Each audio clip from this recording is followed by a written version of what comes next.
I knew from when I was real small that people were going to know who I was. I always had that feeling. But I just never knew how they were going to learn.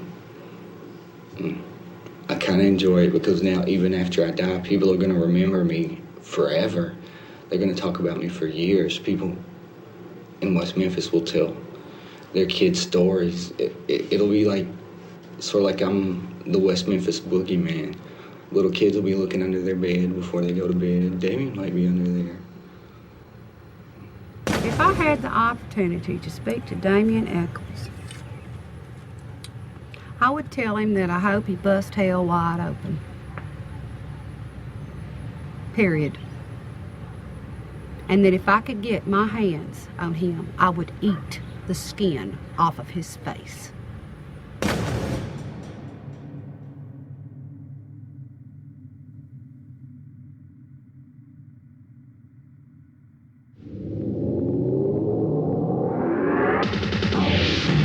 Paradise Lost, the child murders at Robin Hood Hills. This film tells the tale of 3 teens who wore black, listened to Metallica, and, perhaps as a result, were convicted in the 1993 killing of 3 young boys.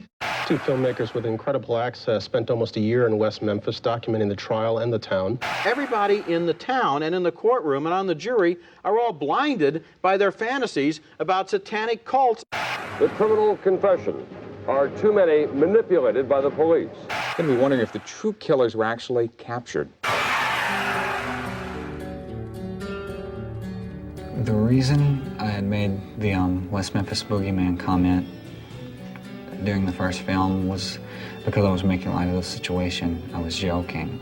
I didn't realize that, I didn't even comprehend that the situation could get this serious, that it could actually go this far.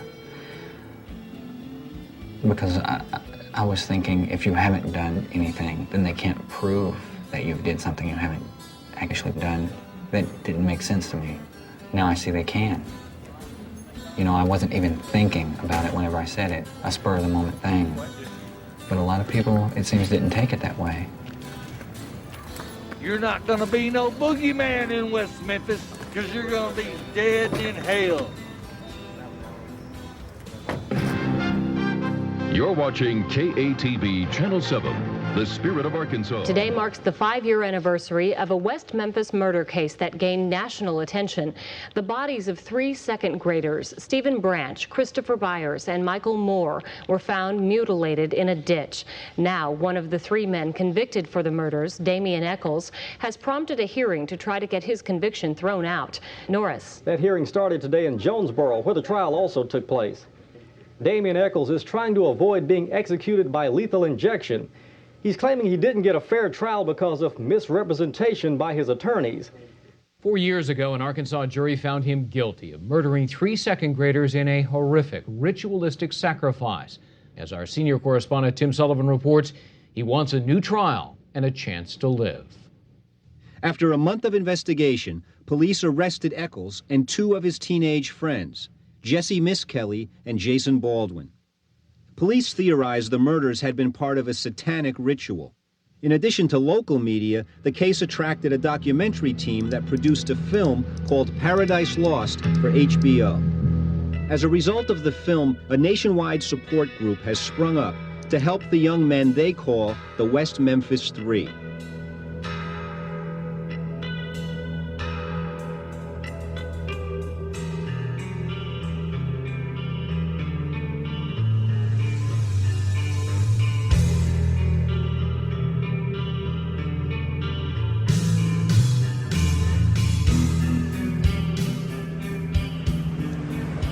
The world would only know that this case is a travesty.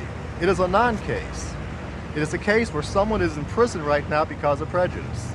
My son Christopher was the one that Jason Baldwin, Jessie Misskelley, and Damien Echols murdered on May 5th, 1993, 5 years ago today. That's all we're really doing is trying to promote the case. You know, we're not experts, we're not lawyers, we're not scientists. You know, we just need to keep this case alive so people will do something. Where are you from? Los Angeles. Where are you from? I'm from Arkansas, Paris, Arkansas. Okay. And where are you from? Akron, Ohio. Mark, how do you feel about the West Memphis Three support group? To me, it's like Jeffrey Dahmer fan club, Charles Manson fan club, Ted Bundy. You could name them all. Some people want to come to the rescue of a savage to get maybe their 15 minutes notoriety on TV. We get emails from all over the world, actually. You know, everybody knows there's doubt about this case, but we just want people to look at it again and maybe question it. They keep wanting to find someone else to blame to get their three off. That's their job, to take care of who they want, draw suspicion, do their thing. But the world knows who's guilty and who's innocent. Could you hold that out for me and let me get another shot? We would like to talk about the case. I'm here today because this is a hearing for Damien Echols, the 5th anniversary of the tragic murders which he was convicted for, but we do not feel there was really sufficient evidence to warrant that conviction. Yeah, they're guilty. They're guilty as they are, and that's an atrocity for you to even want to say. Where's the profit going for these T-shirts? It all goes to raise publicity about the case. Every penny of it goes back into doing that. Why doesn't the profit go to the victims' families? Son of Sam Law says that Echols or none of these three can make any money out of it. It is going to the victims' families. It is. It's trying to find out who killed these little boys. They know who kills these three little boys right there. I don't know it. They're cold-blooded murderers. In your opinion, it doesn't add up that way for us. In my opinion, and 24 jurors out of the state of Arkansas's opinion. Don't just say my opinion. These T-shirts, they're worth trash, garbage.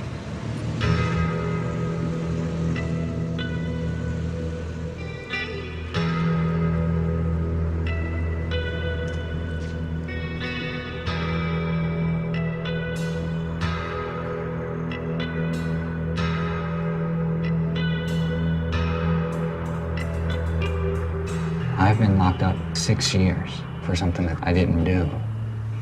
And sometimes the things that we go through that make us suffer are very good teachers. I think my suffering through this whole thing has taught me a very great deal.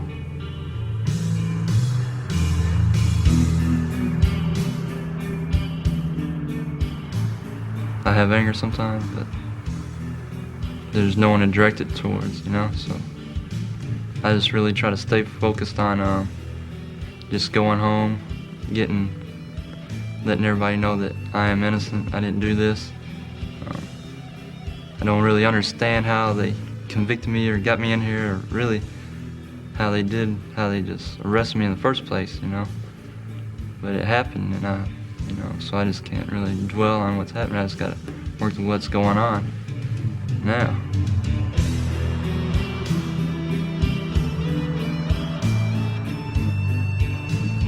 When they told me that I was going to spend the rest of my life in prison, at the time I wanted to tell them, look, I don't want to do that. Just might as well just go ahead and kill me right now, because I ain't no way I'm going to spend the rest of my life in prison and miss my family. I just can't do that. But, over the years past and everything, I done got used to it, done adjusted to it and everything, how the system works and all that. I adjusted to it, Basically, it's getting better and better by the day. I just got to adjust to it more often, and it's getting better. But I'm gonna make it through it.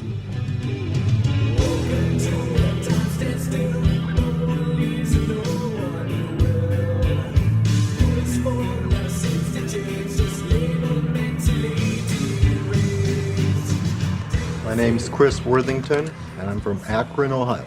Deborah Shue, I'm from Murfreesboro, Tennessee. Kathy Bakken, and I'm from California. Grove Pashley, Grove Pashley, and I'm from Los Angeles. Anna Masick, ANNA-MACEK, from right outside Houston, Texas. I'm Ruth Carter, and I'm from Virginia. Bill Pritchison, Prichason, New Jersey. Gregory Fleming from Alexander, Arkansas. I'm Marcia Ian, MARCIA-IAN, also from New Jersey. My name's Burke Sauls, and I'm an alcoholic. No, I'm Burke Sauls, BURKSAULS, and I'm from Los Angeles, California.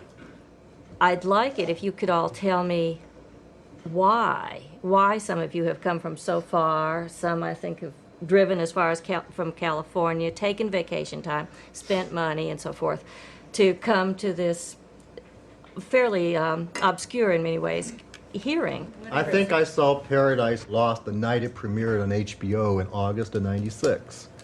And it just made me so mad that a modern day witch trial was being allowed to occur in America. I mean, it's not just the fact that they were making mistakes and getting the wrong people, it looked like, but the fact that people seem to be reaching their decisions, even the jury, because of things like emotions and prejudice and hysteria and their anger. And they weren't using the reason or common sense, or they weren't really even applying the law. And I just think that's the wrong way for things to happen in America. And I couldn't forget about it and just got angrier. And so finally I decided to look into the case. I wrote Damien and read all I could about it, and finally just kind of stumbled upon other people on the internet who felt like I did about it. It just made me cry. It really made me cry because I was thinking, how in the world can they sentence this guy to death with what they have, which is nothing? When I went to work, you know, and they had caught the people that had done this, my boss at work, she just thought it was great, you know. She was like, well, they caught those freaks that killed those kids. What a relief. Yeah, well, I mean, those were exact words. They caught those freaks. And I said, well, you know, they haven't even done the trial yet. What makes you think they did it? And she was like, well, look at them. Look at the way they dress. Of course they did it. I thought, golly, I better stay in the house then, because it's not safe for me out there then. I think that's a real typical scenario people go through. They first join the list is that I watched Paradise Lost. I also wore black t-shirts. I was an alienated teenager. And I think that might be the initial attraction that brings people in. But I think what's really important and that brings people together to the point where you travel across country to come to Jonesboro, Arkansas on your week of vacation are the more important issues, such as justice, such as a corrupt, incompetent police force and justice system working in a vacuum here in Arkansas when nobody's watching. That's why I'm here. I don't want them to think they can operate in the dark, kind of like a mushroom, and grow.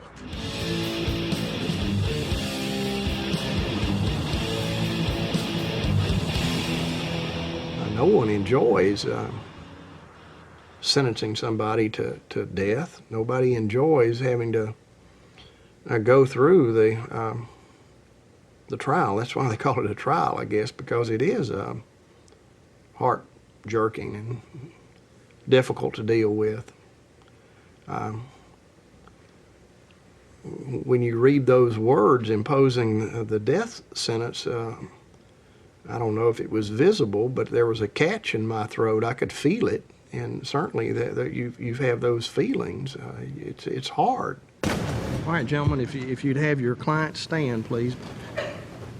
All right, Mr. Echols, the jury having found you guilty of capital murder, 3 counts in the death of Michael Moore, Chris Byers, and Steve Branch, you are to be immediately transported to the Arkansas Department of Corrections, where the director or his duly appointed and designated representative will, on the 5th day of May of 1994, will be directed to cause to be administered a continuous intravenous injection of a lethal quantity of an ultra-short-acting barbiturate in combination with a chemical paralytic agent into your body until you are dead.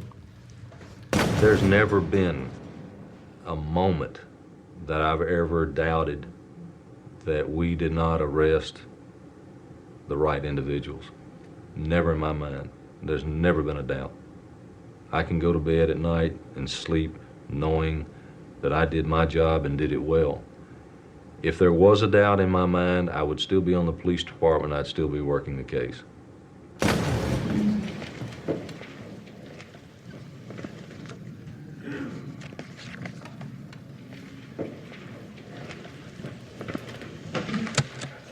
This is Detective Brian Reed of the West Memphis Police Department conducting an investigation for the offense of triple homicide, case file number 9305-0666.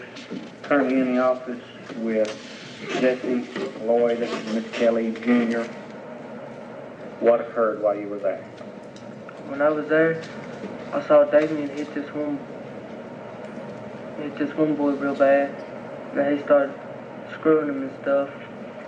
What did he hit him with? He hit him with his fist and bruised him all up real bad. Jason turned around and hit Steve Branch. Okay.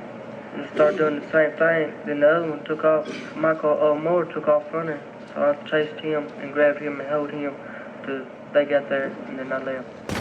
Well, I was telling them, you know, I don't know nothing about it, and they just kept on egging it on. Finally, I just said something where they'd just leave me alone. Finally, I told them, you know, I chased them and everything and caught them and brought them back. But none of that happened. You know, you can't kill nobody and don't leave no evidence. You can't do it. You know, I don't care who you are, you cannot do that. You know, there was no blood, no fingerprints, no nothing at the crime scene. You just can't kill nobody like that. I don't care if you're a genius or nothing. You just can't do that. Inspector Gitchell, let's talk about the things that Jessie told you that are just absolutely incorrect. Now, on page 9 of his statement, Inspector Gitchell, Jessie says that the murders took place around noon. How did you know that was incorrect? Because the young boys were still in school.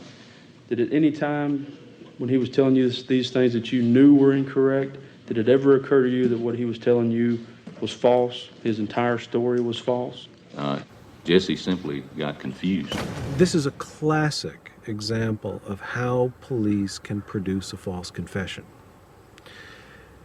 They threaten Jessie, they tell him that he knows things that they know he knows, they use the polygraph, they tell him that he's flunked the polygraph when he didn't. They use that to convince him that his situation is hopeless. They upset him enormously by showing him these horrible photographs of these dead children. And then they give him the option of being with the bad guys with the consequences of that, or joining the police. And at this point, all he wants to do is get out from under the pressure. So now all he has to do is agree with what they tell him, and that's how they set it up. Initially, they're going for a false witness statement. But once they have him talking, it's not difficult to get him to agree to things that will make him appear to be a participant in the crime. Out of the 100 or more people that y'all talked to, are you aware of anybody other than the defendant who told you one of the victims that had their genitals removed, and one of them had cuts to the side of the face, and there'd been some grabbing of the ears? There was no one else that mentioned those particular injuries. Was there any kind of emotional response? He had tears coming down his eyes. Had y'all yelled at him or been mean to him or threatened him or promised him anything, done any of those things? None of those things happened whatsoever. All right.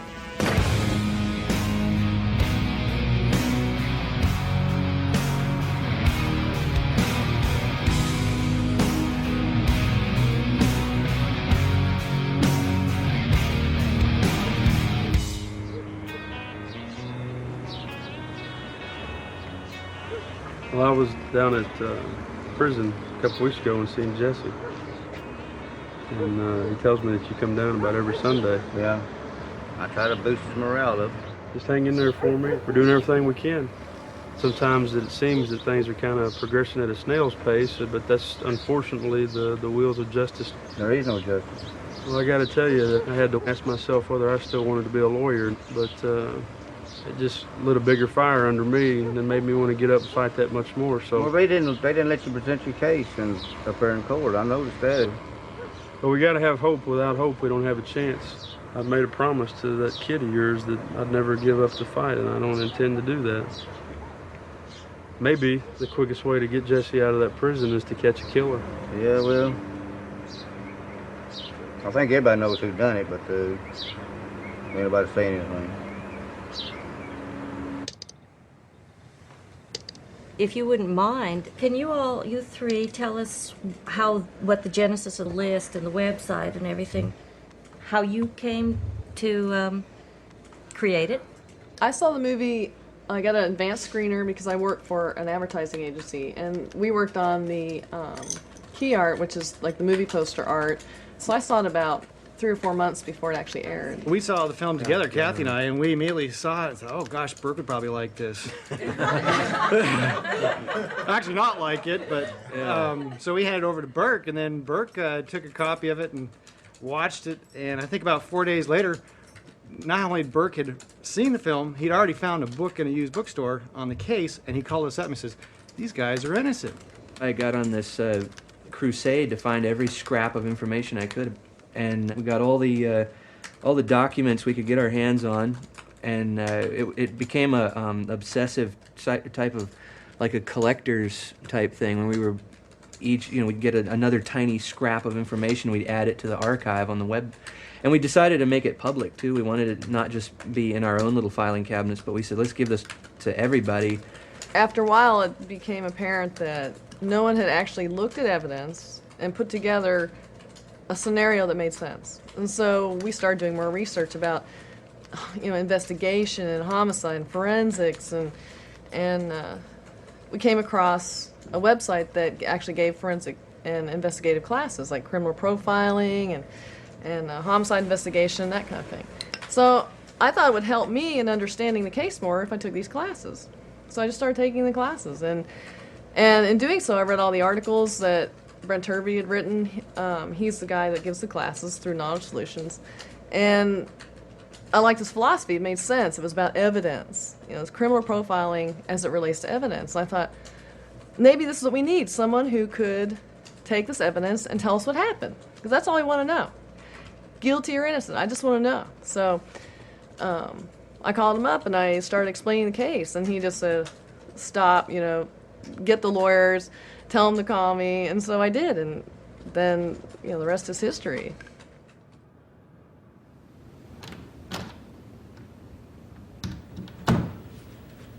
Hey. Hi, Dan. How are you? Nice to meet you. Nice to meet you.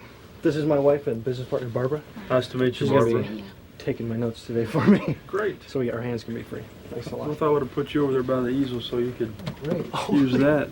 An assortment of markers here for me. Now, I want to really thank you for agreeing to meet me here and talk about this. I've been working on this case for a long time. It's been over 4 years, and when I got the email from Kathy at the support fund, for the first time in a long time, I got to see a ray of hope for some justice and maybe having this thing analyzed. And you don't know how much it means to us.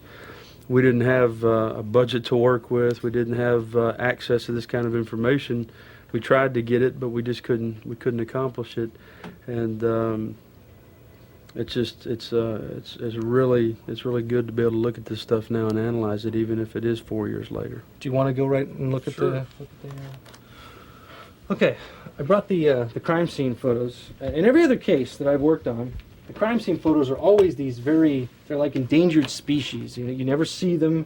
The actual crime scene photos are kind of spirited away, and what the defense usually gets is nothing, or color photocopies that are really bad. In this case, I was very surprised to receive all the actual crime scene photos.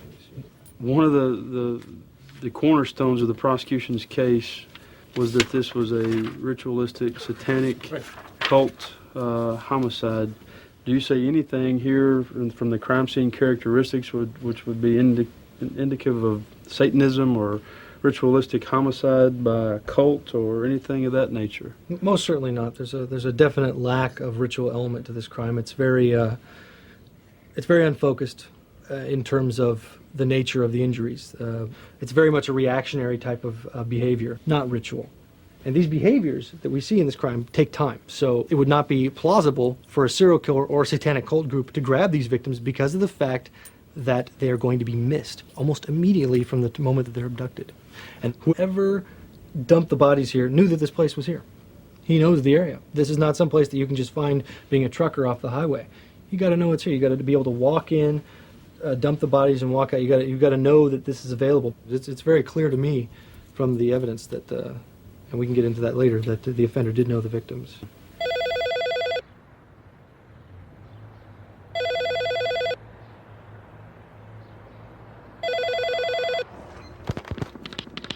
Hello? This is the MCI operator. I have a collect call from Damien, who is in an Arkansas correctional facility. All calls other than properly placed attorney calls will be monitored and recorded. All right. Am I on speakerphone? Yeah. Yeah. How you doing? Oh. All right. So there's like about 15 people saying hello right now. Hello, Damien. It's a conspiracy. Hello, bro. Everybody, everybody's saying hello now. Hi, hello, hello, hi. How many of them is it on there now? 25. I just put in the call for questions on the discussion group. Okay. Okay. Beastie wants to know, I teach at a university and tell my students about your case. What would you most like them to know about you?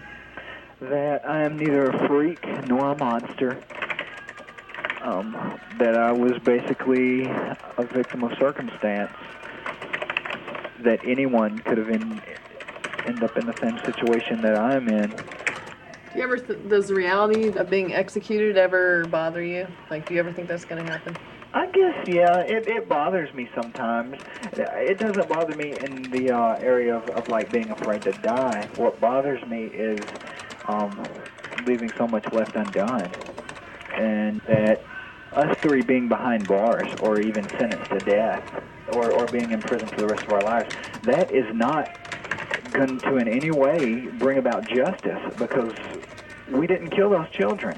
I think it's pretty sad that society can evolve to the stage that it has, yet still be barbaric enough that it puts innocent people like myself, Jason Baldwin, and even Jessie Misskelley in prison and can even sentence you to death while the real killer still walks the streets.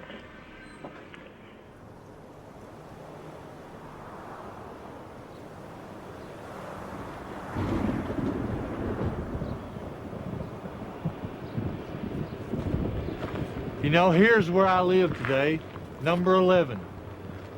An apartment somewhere in the state of Arkansas. That's good enough. I came from a real nice big home with all the amenities and luxuries that you could have to what I like to call my humble, modest studio apartment.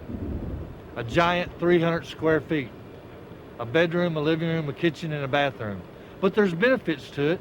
It takes me 5 minutes to vacuum, 5 minutes for the air conditioner to cool the place down, and I don't have to walk far to go to the bathroom. So it's a good little spot to live, to be by yourself, to control your thoughts, your emotions, and to live the rest of my life as God sees fit.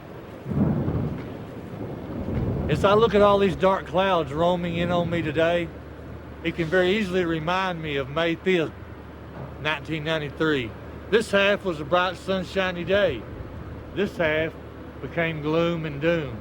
And as the death and destruction rolled into West Memphis, Arkansas and consumed 3 babies' life and killed them, it's kind of like this cloud front is rolling in and cooling off today and consuming me as I stand here in the wind amidst the storm. And the storm is what I have been in for the last 3 years. But thank God there's a bright side on the other side. I've been down in a lot of low valleys, and people have tried to take me out. But I'm still here. Jessie, Jason, Damien. Those names ring in my ears daily. And I still hate you. Forever and a day shall I still hate you. Byers, when he's running around cussing me and telling me that I should go to hell and stuff, seems like he's play acting, you know, trying to divert the attention, trying to play the role that he should be of an angered parent. When really, I believe he's the one that did it. The murders of 3 West Memphis boys last year shocked all of Region 8. During the trials earlier this year, we empathized with the parents and relatives of those little boys. And because of television, we were able to see and hear the emotions those parents were going through. Now the parents of one of the boys find themselves once again under public scrutiny. Jenna? Since the trials, the Byers moved from West Memphis to Cherokee Village. Now they say they wanted to start a new life, but now they face criminal charges. They're accused of taking $20,000 worth of property from a neighbor's house. Police have witnesses who claim they saw the Byers loading stolen items into their pickup truck, and when police searched the Byers house, they found a few of them. Mark and Melissa Byers face additional charges in their old hometown. West Memphis police have 13 warrants for the Byers for allegedly writing over $700 in bad checks. The Byers also face other charges. When they moved to Cherokee Village, the Byers became good friends with their neighbors, John and Donna Kingsbury. Problems began when Mark spanked the Kingsbury's 5-year-old. I took the fly swatter and I just, on the plastic end, just on the back of his blue jeans. And I said, now you get home, you've been a bad boy. But the Kingsburys say the whipping bruised their son. We did have to have a restraining order put on them because I was worried about my family. Mark Byers' problems began in July. He's been charged with contributing to the delinquency of a minor. Police say he stood by holding a gun and allowed a teenaged friend to assault John Shaver Jr. According to a police report, the teenager used a closed pocket knife in his fist to assault Shaver. The fight sent Shaver to the hospital with a concussion. Byers admits the knife was his. He also admits there was a gun in his car. The Shavers say Byers used the gun to prevent bystanders from stopping the fight. I think I'd be extremely... Shaver's father believes this raises serious questions about Byers. You know, there's a lot of people that's talked to me about it, which I hate to say it, but they think maybe he might have had something to do with those murders. Mark Byers says that's ridiculous. But these charges and the questions they dredge up may stick with this family forever.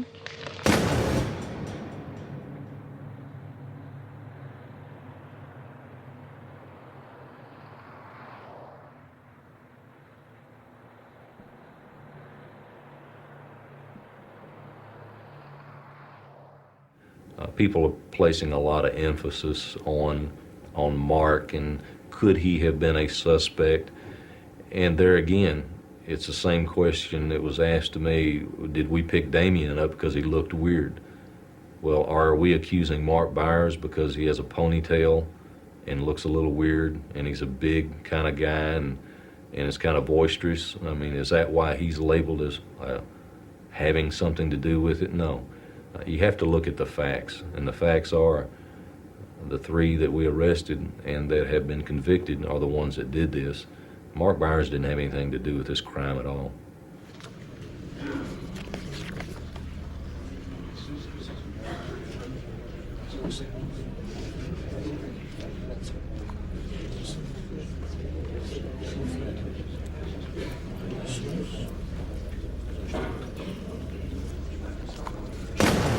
Who did you receive this knife from?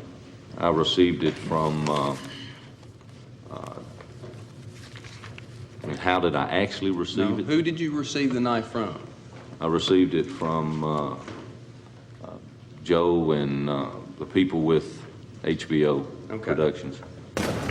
Here, this red area here, this is the shaft of the penis. And here is where the scrotal sac and testes should be, and they're missing. So what we have is that the skin overlying the penis and the head of the penis has been carved off. It's gone. It's not there. You can see this is probably the single worst case of sexual mutilation I've seen. This stab wound right here, this one right here, it's a nice elliptical shape there. Nice stab wound right there. See those little sort of abrasions that come along the top there and off the side there? Uh-huh. Those indicate movement. Now that is either the person stabbing the knife in and twisting it, or the person who's being stabbed is moving. And a lot of them at all kinds of funny angles that mean to me that the kid was moving around. Dr. Peretti testified at Misskelley's trial in Corning that this could have been done with a knife or it could have been done with a sharp piece of glass. 2 weeks later, he testifies that this someone is someone who has a great deal of knowledge of anatomy and that the penis is skinned meticulously, which would take a great deal of time under laboratory conditions. What can you tell me about that? On really close examination, this is why I brought you the magnifying glass, because I want you to look right here.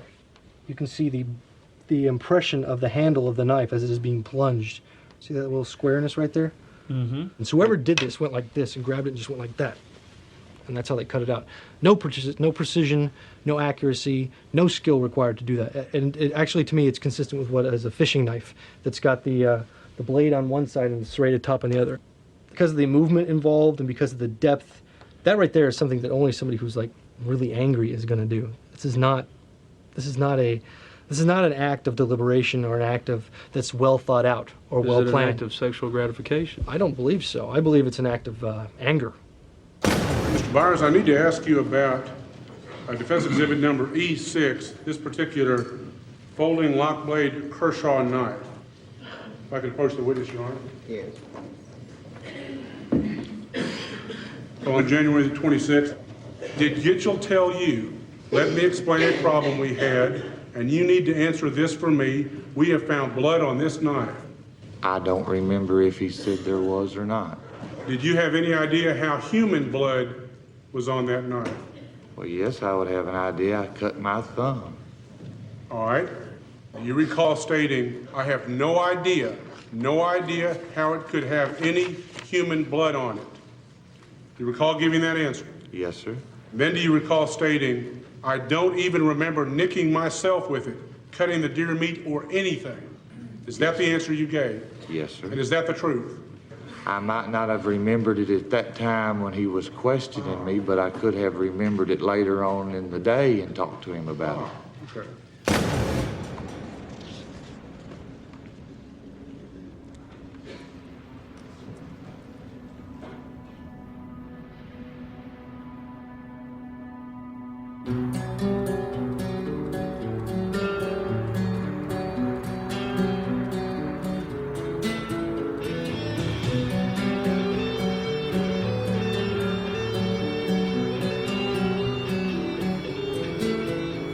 Mark Byers, everywhere he goes, trouble follows him.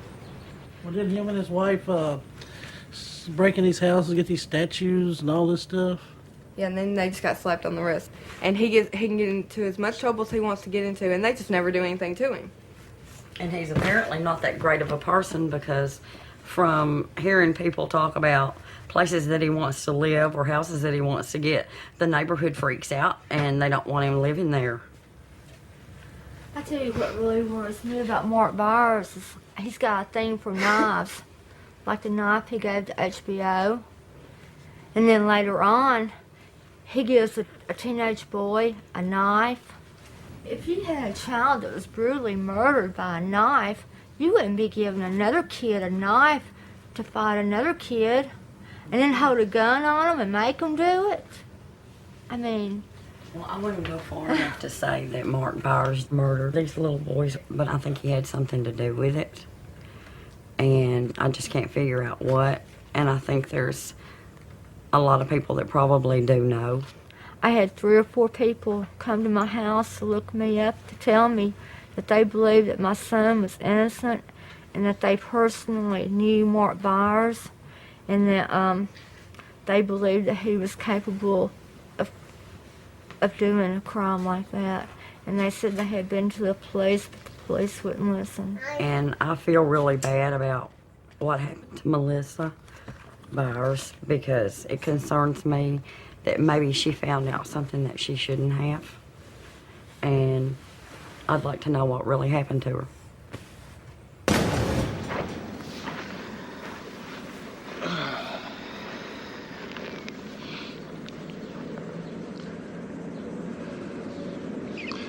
Wish you could have been here to hear me sing lately. He liked to hear me sing, didn't he?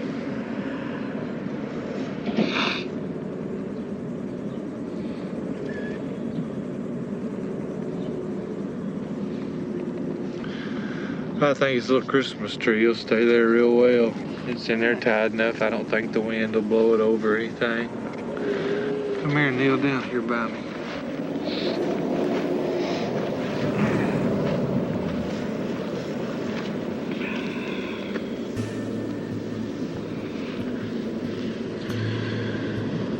Oh, God, why did you let this happen? Please help us through it. God, please help us through this.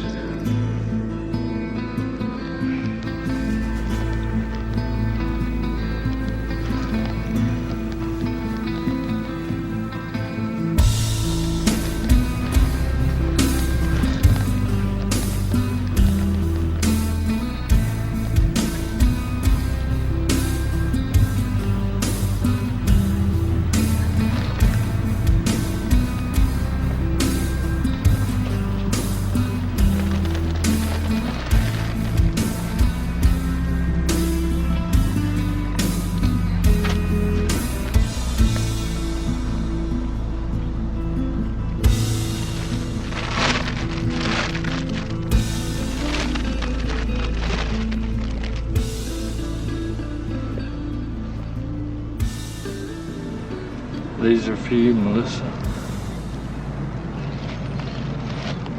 I know how you love red roses, baby. This is all I can do for you. I know your heart was broken. I know you couldn't stand the death of your child. But oh God, I wish you hadn't left me. You remember when we were on our honeymoon? How happy we were. We worked together, we ate together, we went everywhere together. We weren't husband and wife. We were best friends. I loved you with all my heart.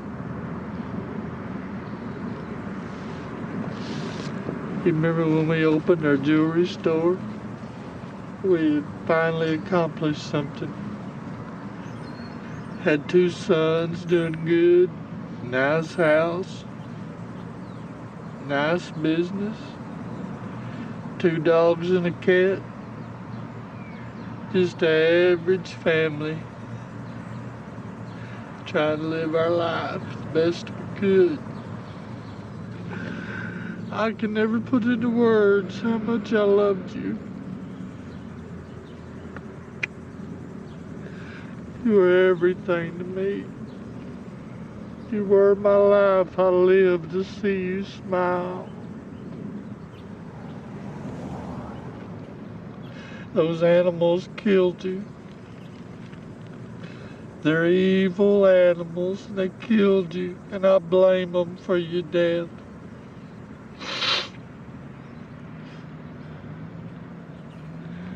And all for you morons, infidels, and fools that think I had anything to do with it. Go to hell! Go to hell! I love my wife more than any man could love his wife on the face of the earth. I'd have died for her. I took care of her. She was my life. I didn't do anything but love her.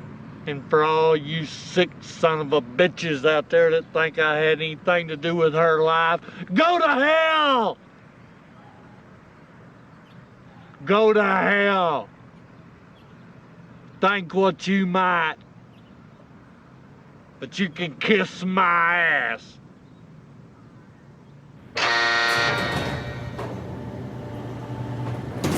I can't understand why exactly people are glossing over the obvious when it comes to Byers and the death of Melissa Byers and all the things that Byers has said and done since this trial.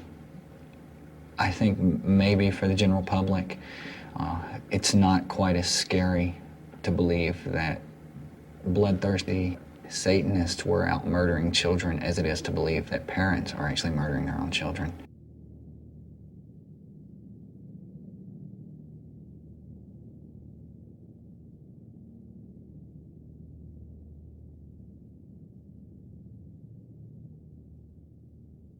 Now, you're aware that you're here to take a polygraph test today. Yes. And this is concerning the deaths of 3 boys. Yes. At West Memphis in 1993. Yes, sir. Okay.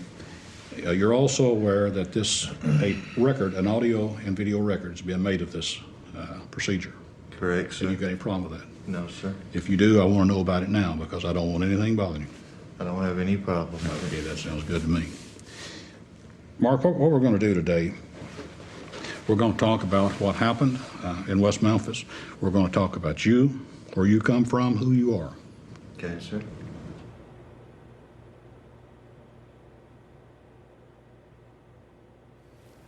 What's your name, full name? John Mark Byers. B-Y-E-R-S? B-Y-E-R-S, yes, sir. Okay. What about your relationship with Christopher? Oh, he's my best buddy. Okay, did you all have disputes like father and son have, I'm sure? Well, in the beginning, of course, he was little, but when he got up 4 or 5, he started having behavior problems. And Melissa didn't know what was wrong with him. I didn't know what was wrong with him. In hindsight, now I can look back and say, boy, if I'd known that, I'd have never spanked him, or I'd never given him time out, or I wouldn't have done anything like that. So you spanked him. What was your intent when you spanked him? Was it your intent to hurt him? Oh, no, sir. To discipline him? Discipline. Did you ever hurt him? No, sir. Son, I know there's thousands of eyes watching what I'm going to do. I know I made mistakes. I'm not a perfect father, but I know I loved you with all my heart. And I know I tried to keep you from getting hurt. I know the times I had to spank you or punish you. It was 'cause I loved you, son. I loved you, and I didn't want anything terrible to happen to you.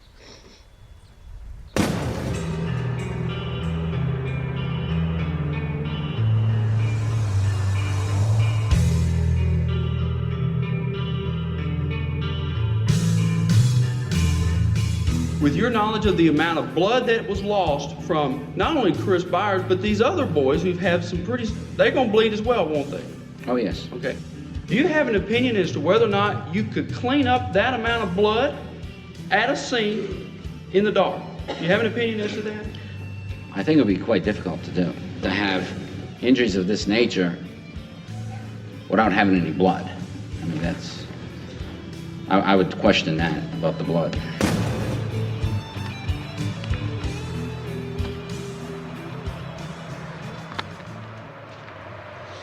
One of the bodies was discovered in this area right here.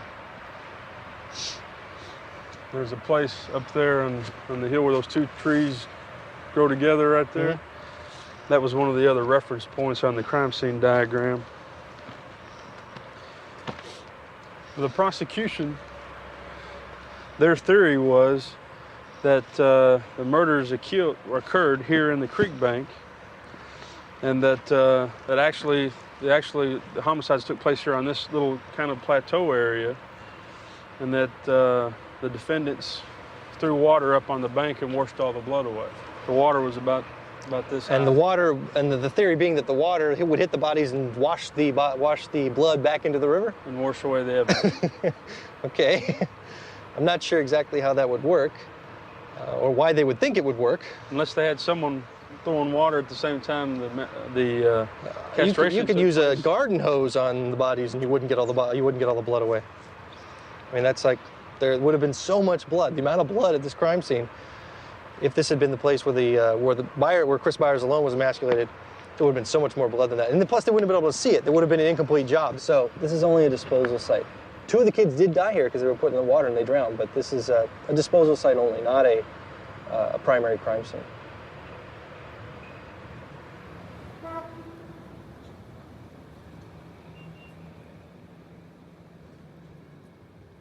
I'd have to say that the making of the film Paradise Lost was a new situation for the court, and I'm sure for all of the lawyers involved. I think I had indicated to the producers earlier that if either the defense or the prosecution had objected, there wouldn't have been any filming in the courtroom. But if I had the decision to do over again as to whether a documentary was made, I probably would not allow it. Damn. Well, Beth, right now the new attorneys, the appellate attorneys for Damien Echols, are conducting a hearing inside this courtroom. They have on the stand a lawyer who represented one of Echols' co-defendants at trial a few years ago. What they're trying to do is establish that the trial lawyers in this case who represented Damien Echols were ineffective, that they were incompetent. The main argument is that they had a conflict of interest because they agreed to cooperate with filmmakers who were making a documentary about the case, an award-winning documentary called Paradise Lost. It was produced by HBO. The argument these attorneys are going to make is that because Damien Echols' trial lawyers made an agreement to cooperate with those filmmakers, and the allegation is that they accepted money from those filmmakers, that created a conflict of interest which made them incompetent and ineffective to assist Damien Echols at trial. We expect that when the prosecutors cross-examine the lawyers who represented Damien Echols, those lawyers will testify that they did not make a deal to take money from the filmmakers, that the agreement was that the filmmakers would provide money for a trust fund for the defendants, that the money did not go to the attorneys, it was not for the attorneys, and it did not create a conflict of interest. That will be the argument the prosecutors are going to draw out to try to make sure this conviction stands up. I think one of the ironies about this motion is that a lot of the lawyers who are involved in it now, Ed Millett, Barry Scheck, Bob Fogelnest, high-profile lawyers, never would have heard of this case, you know, before the documentary came out. Okay?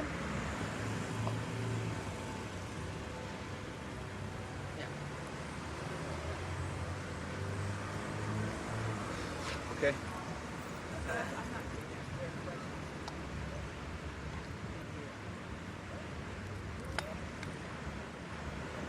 Okay. My interview with him? Yeah, you know, I'll send you I can send you a copy of the piece we did based on the interview. Man, I'd love to have it. It's basically, you know, we talked about death row, what it's like to be on death row, etc. You know, Was his hair still long then? Oh yeah, it's almost like down here.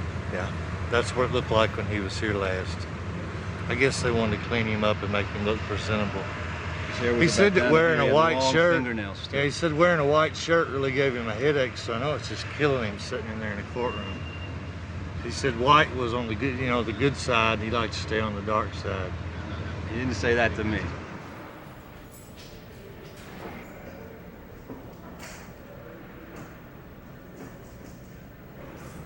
When you were going through the treatment that you were going through that led you to file that suit, how'd you finally get to the point where you did file it, talk to the lawyers, etc.?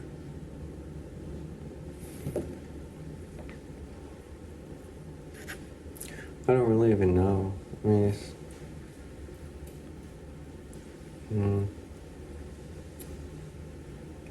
One day you wake up and you figure out what's the worst thing they can do to you?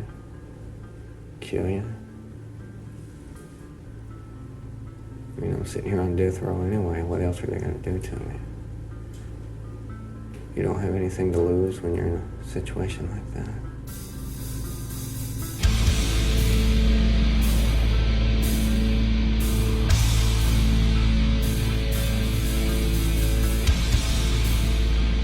I went to see Damien yesterday, and for the first time in 4 years, I got to touch him. I got to hug him, and it was hard to believe how much he had grown taller. He was at least a head taller than I was. Can't believe you had to go all that time without even being able to give him a hug. He's 20-something years old, but he's still my baby. And that's what it felt like when I put my arms around him. And then he sat down. You could tell he was really nervous because he's been out by himself for so long. He was having a really hard time being around people. I was allowed to visit with Jason after he was sentenced, and it was the first contact visit we had had in a year. It was thrilling to be able to hug him, but then I had to let him go to this horrible place for something he didn't do. When I start thinking about what all they go through in prison, my mind, I just can't handle it, you know. I just start freaking out when I try to start imagining what Jason's life must be like or Damien's life must be like. I heard a lot of stuff that had happened to Damien, but it's really, really hard to deal with. You're in a position where you can't do anything. And if you stop and think about it very much, some of the things that are done to him, I think it could make you lose your mind knowing that something like that's being done to your child. Because what's happened to them in prison is gonna affect them for the rest of their lives. When they come home, it'll never be like it ever was, because these boys were just children too. Whenever these little boys were murdered, our boys were just children too. I never knew what hell could be like until these last 4 years. My whole life has changed. lost my home, a job. Nothing seems to matter anymore. It's kind of like that song. I got a song I dedicated to Jason. It's Nothing Else Matters by Metallica. That's my song to him because really I feel like most of the time nothing else matters to me but getting Jason home. And I just don't know how I do it. Damien, when our visiting time's over, he always stands up and puts his hand against the glass for me to put mine against his. We're not actually touching, but we are. It's in the heart anyway.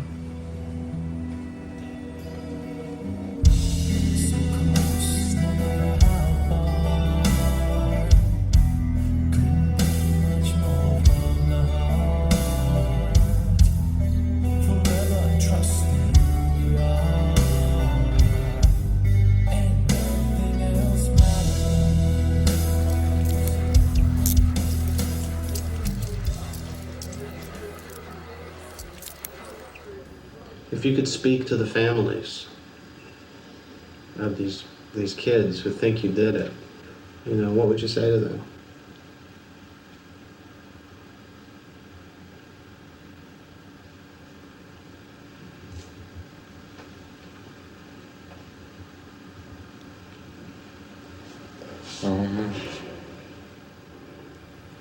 If I could talk to the families of the victims right now, I don't know really what I'd say. Just they were led to believe by the police that we done it, and so I understand that they hate us, hate me. But I didn't do it, I didn't have anything to do with it. I'm sorry that your kids are dead. I'm sorry about that. Really sorry about all that, because I don't have a kid, but if it was like my little brother, I'd be real angry at whoever done it. But all I ask is y'all go back and look at the evidence.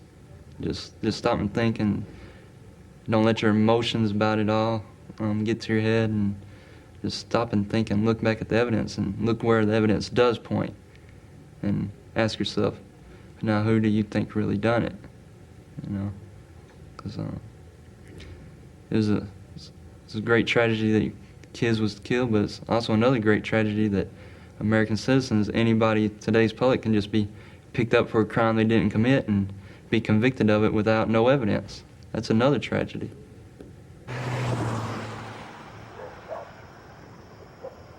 In this particular case, you have the fortune of having what appears to be bite mark evidence right there in the face that was not originally mentioned, documented, or what have you. But these type of bite marks are there are two kinds. They're the ones. You're talking about bite marks on the outside of That's right. this victim's face, That's right. Not superficial. No. Bite marks on the inside of the mouth caused by their own teeth. Not superficial on the inside, caused by their own teeth. There are what appears to be bite marks all over certain parts of these children's bodies.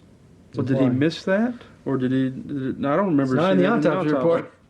And the great thing about bite mark evidence is like, it's just as good as a fingerprint, and it's better than DNA, because bite mark evidence indicates a specific person committing a specific behavior. The bite mark indicates that you bit somebody at a certain spot at a certain time. So if we have somebody biting this individual here, a certain person, we have a specific behavior tied to a specific person.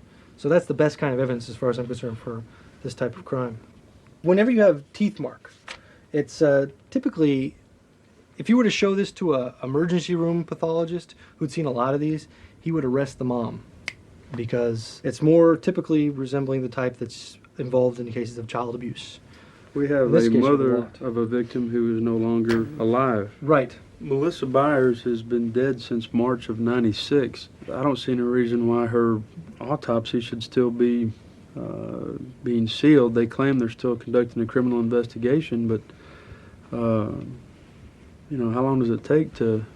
Again, in this particular case, since what you've told me is that the death is undetermined, they can keep it open as long as they want. But the problem is, if they're keeping it open, that means they don't know whether it's a suicide or a homicide, and that means it's undetermined, which means it's an equivocal death.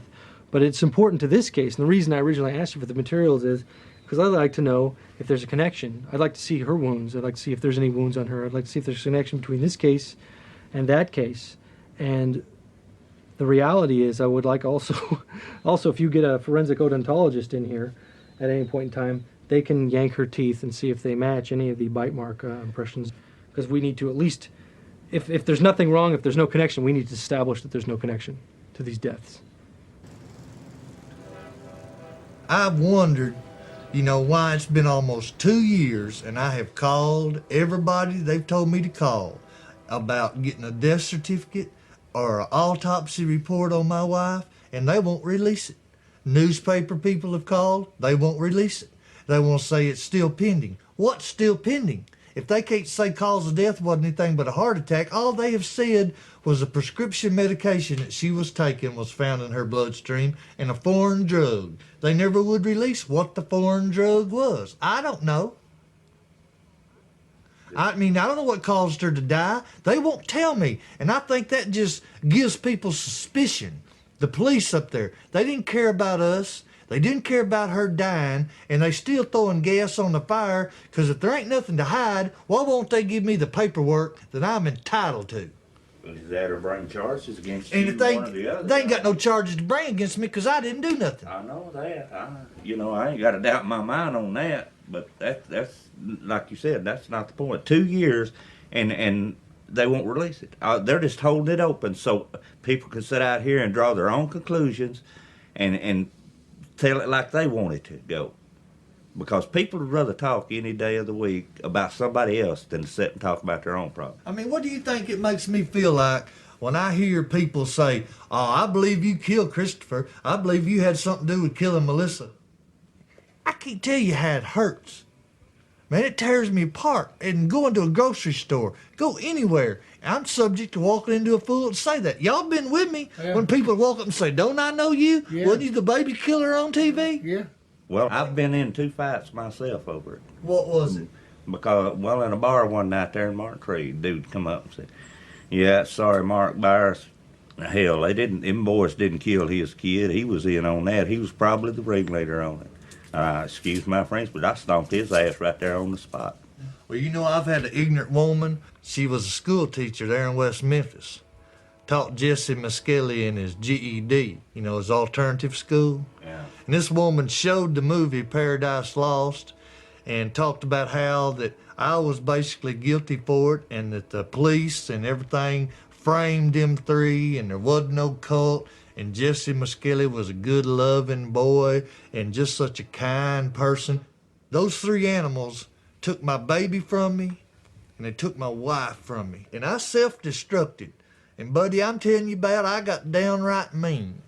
The pain they've caused me, it cost me physically and mentally and all the fights and all that I got into because I went to looking for them and the bricks that hit me in the head and the knives that cut these scars on my face and the jerks that had the privilege of knocking teeth out of my mouth. Well, that's caused them 3 animals that provoked me so to get into a violent rage like I had. And that's what it cost me, a whole set of teeth. But that's all right, because they're going to pay for it. And I can't imagine why people want to say the things they say about me. I mean, what do y'all think? Why in the hell do people want to try to accuse me of being involved in that? You've always been out front person. You've been a leader. But I wasn't no mean individual or, cause. Well, no, but you could have been. I mean, you could be mean when it's mean. When mean gets mean, you can get mean. You've always been that way. People just don't know you is the only reason they're talking like they are about you, because if they knew anything about you, they wouldn't be saying that. And I can't tell y'all how much I love you, for being closer than a brother, but always being there for me. I've been there, and I'm going to be there, and I'll be there till hell freezes over. If you wasn't worthy of it, it wouldn't be there. You ain't giving me nothing for nothing, are you? No, sir. Ain't nothing for free, is it? Uh-uh. Have I paid my dues? Yes, sir. You sure have. Right. You damn right. And the world needs to know about it, don't they? They sure do. They need to know the truth, and that's what we sitting here talking about is the truth. That's right. And the devil worshiping son of a bitches are the murderers out there, not the victims. There it is. And there's 3 families that's victims. And I'd just like to catch those 3. If you ever get within arm's reach of this arm right here, you a paid for son of a bitch. You got my word on it.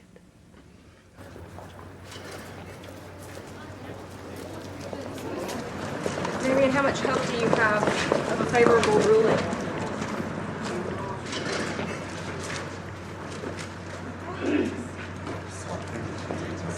I know this is hard on you.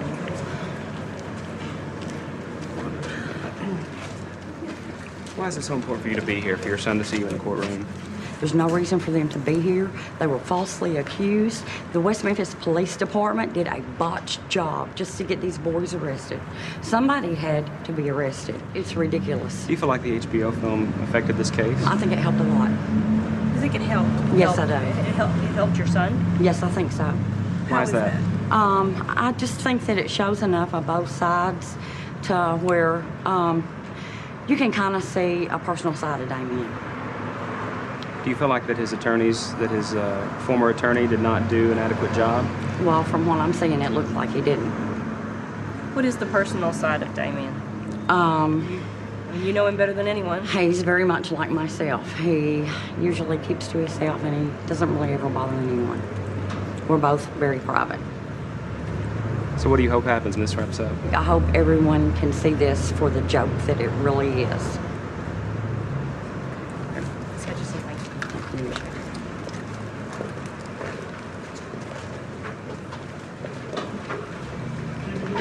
5 seconds. 3:30, Tim. 3:30. 2 seconds.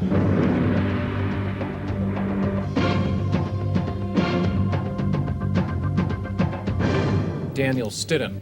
He defended one of the 3 individuals convicted in this case, Jessie Misskelley. Thank you for being with us. All right, Damien Echols. He received money which was supposed to aid in his defense. How does this harm his trial, his right to a fair trial? In my opinion, Greg, it didn't. I personally don't subscribe to that point of view. Interesting.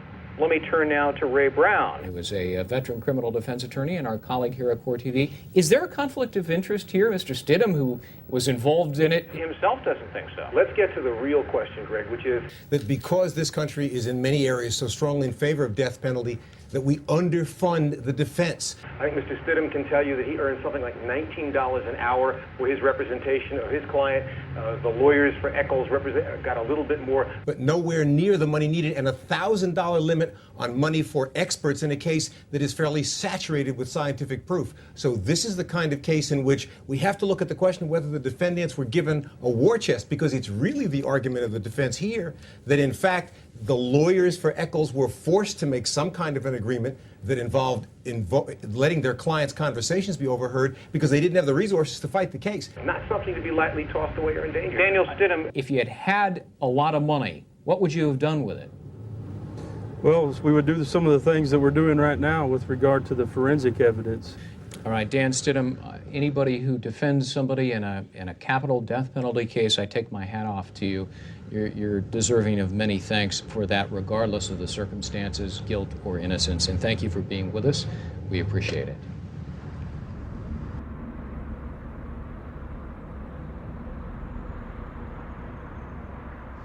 How can the medical examiner, when he conducts an autopsy, how can he miss a bite mark on the victim's face? The reality is, with any kind of physical evidence, with any kind of physical imprint of evidence like that, or pattern injuries like that, you have to really be trained to look for them. If you're not looking for it, you're not going to find it. And in this particular case, you have a preponderance of bite mark evidence that seems very good, and you're likely to get a very good result off of. Bite mark evidence is the kind of evidence that got Bundy, and that's the kind of evidence that's going to get the individual who's responsible for these crimes. We really have to be careful to protect the information that we have in that report and not disseminate it to individuals who are potentially going to release it.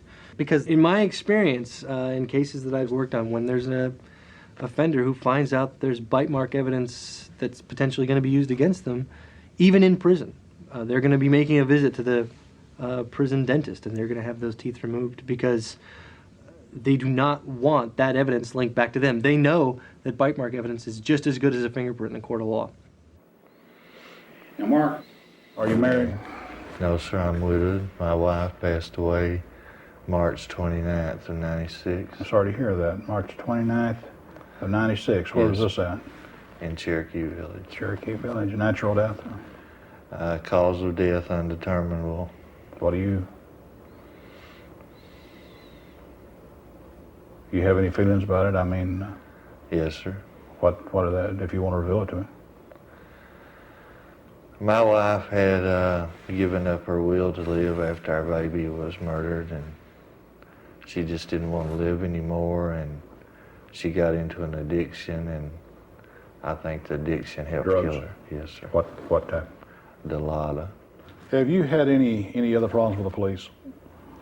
Not major, no, sir. You've had problems?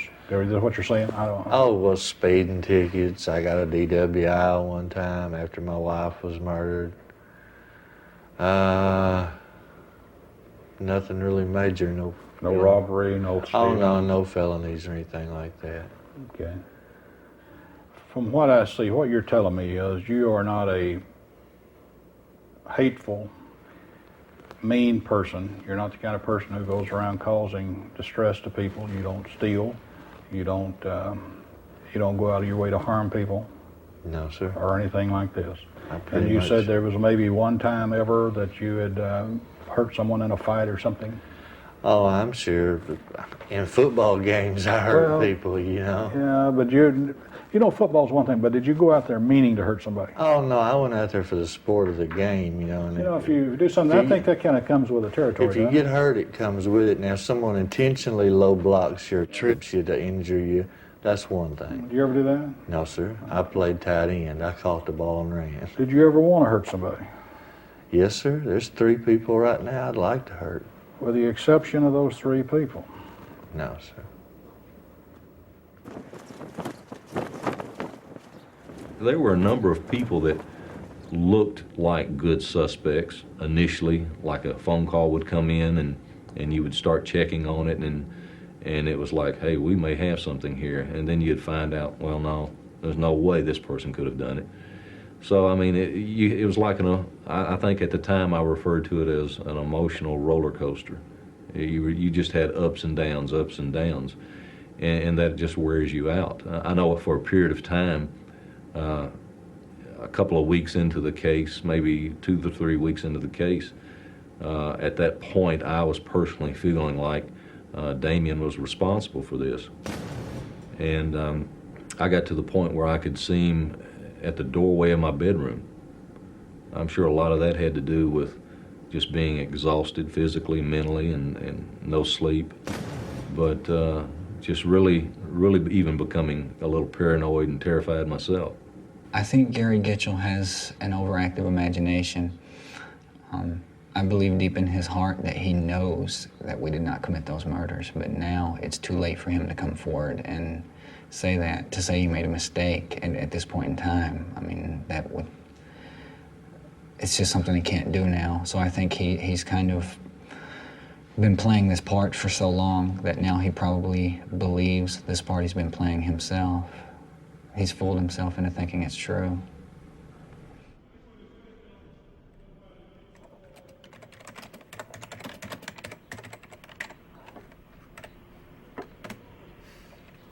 Okay, here's the question. Bill says, what did you think of Paradise Lost? And your haircut then? That haircut was actually given to me about 5 minutes before the hearing by a woman in the back room with a pair of plastic scissors. I was not to blame for that haircut. As for the movie itself, it was very emotional for me. I think I went through the entire range of emotions while I was watching it. I think it made me a little homesick. Really? Yeah. Was it weird to see Jason again? Yeah. He didn't even look like I remembered. I guess because so many years have gone by that I had begun to forget what he looked like until I saw him on there. And, I mean, when I was looking at that, we were both children. We were still kids. The entire way that I carried myself back then, my entire demeanor back then, as compared to now, I think I've changed a very great deal. Did you feel roped into doing Paradise Lost, forced into it, or did you pretty much trust these guys? I wanted to do it. You know, at the time we needed some kind of positive publicity, or at least some way, some kind of forum to express what I wanted to say to kind of combat just what the prosecution was releasing to the media. some kind of objective thing where I could actually express something, but I also did it because I just thought it would be fun. So you trusted the filmmakers pretty much to do a fair portrayal of what was going on. Yeah, I trusted them, but at the same time, even if I didn't, what did I have to lose? This is true. What'd you think of Byers? I think Byers is probably the fakest creature to ever walk on two legs. I don't think there's a true thing about him. He puts on all these false faces. He'll act one way whenever they have cameras on him, and another way when he's by himself. And he has about 30 different faces. So seeing him in the movie didn't change how, any of your opinions about him then? Well, I think it reinforced the opinions that I have about him. I still believe with all my heart that he is the person who killed those 3 children. And I have no sympathy for Byers. I'm sitting here on death row for a crime that he committed. That in itself is enough to make me have no sympathy for him, but then also the fact that he killed 3 little kids. Do you think Melissa had anything to do with it? I don't think she actually participated in the act of killing them, but I think she participated in covering it up. I firmly believe that she knew, and I think that's why she's dead now.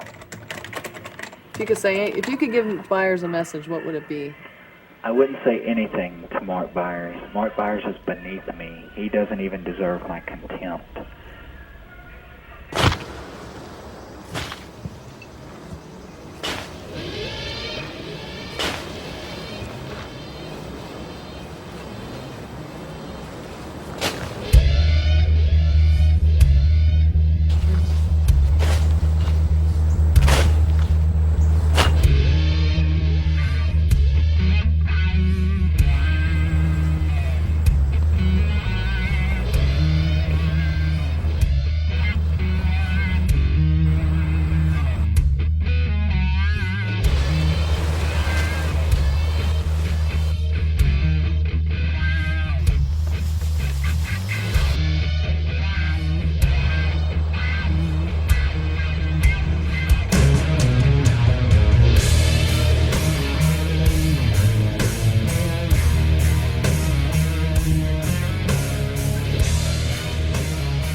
You butchered my babies out here? I swore I'd stand at your grave and cuss it. Well, I'm doing it a little bit early.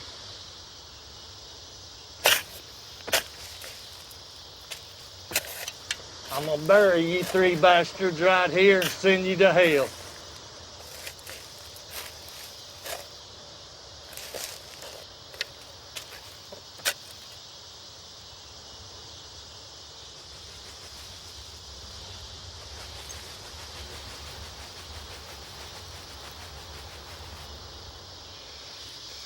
This crime scene tape, that come off what they stretched in front of me when they found my babies out here.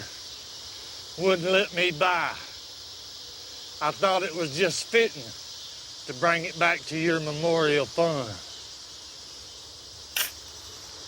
Jessie, you got your flyers. That's your head marker, you animal. Damien. Jason, there's yours.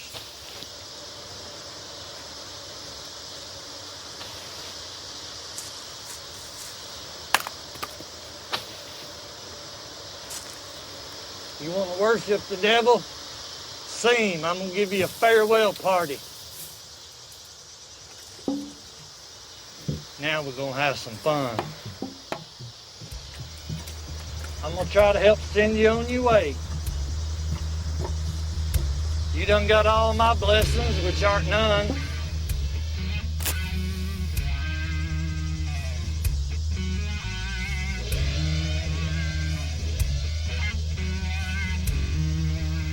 What do you think? You ready to die? Fire for fire. Death for death. Live through this fire, you animal. What, ain't hot enough for you?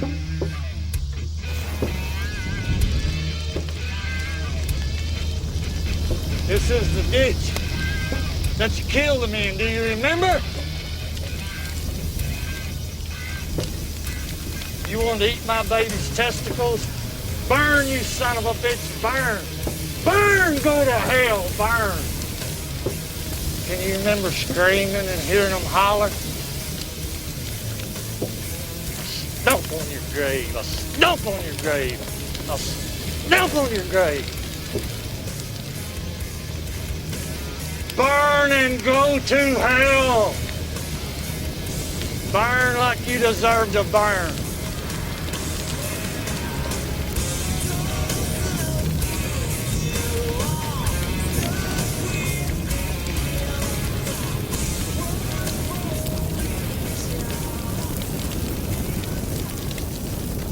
Looking at young people involved in the occult, do you see any particular type of dress? I have personally observed people wearing black fingernails, having their hair painted black, wearing black t-shirts. Sometimes they will tattoo themselves. Look at history. Look at hundreds of years of religious history. There have been hundreds of people killed in the name of religion. It is a motivating force. It gives people who want to do evil, want to commit murders, a reason to do what they're doing. West Memphis is pretty much like second Salem right now. Because everything that happens there, every crime, no matter what it is, it's blamed on Satanism. This case has attracted a lot of young people that relate to Damien. Yep. And it scared the hell out of them, so that's why they want to be there.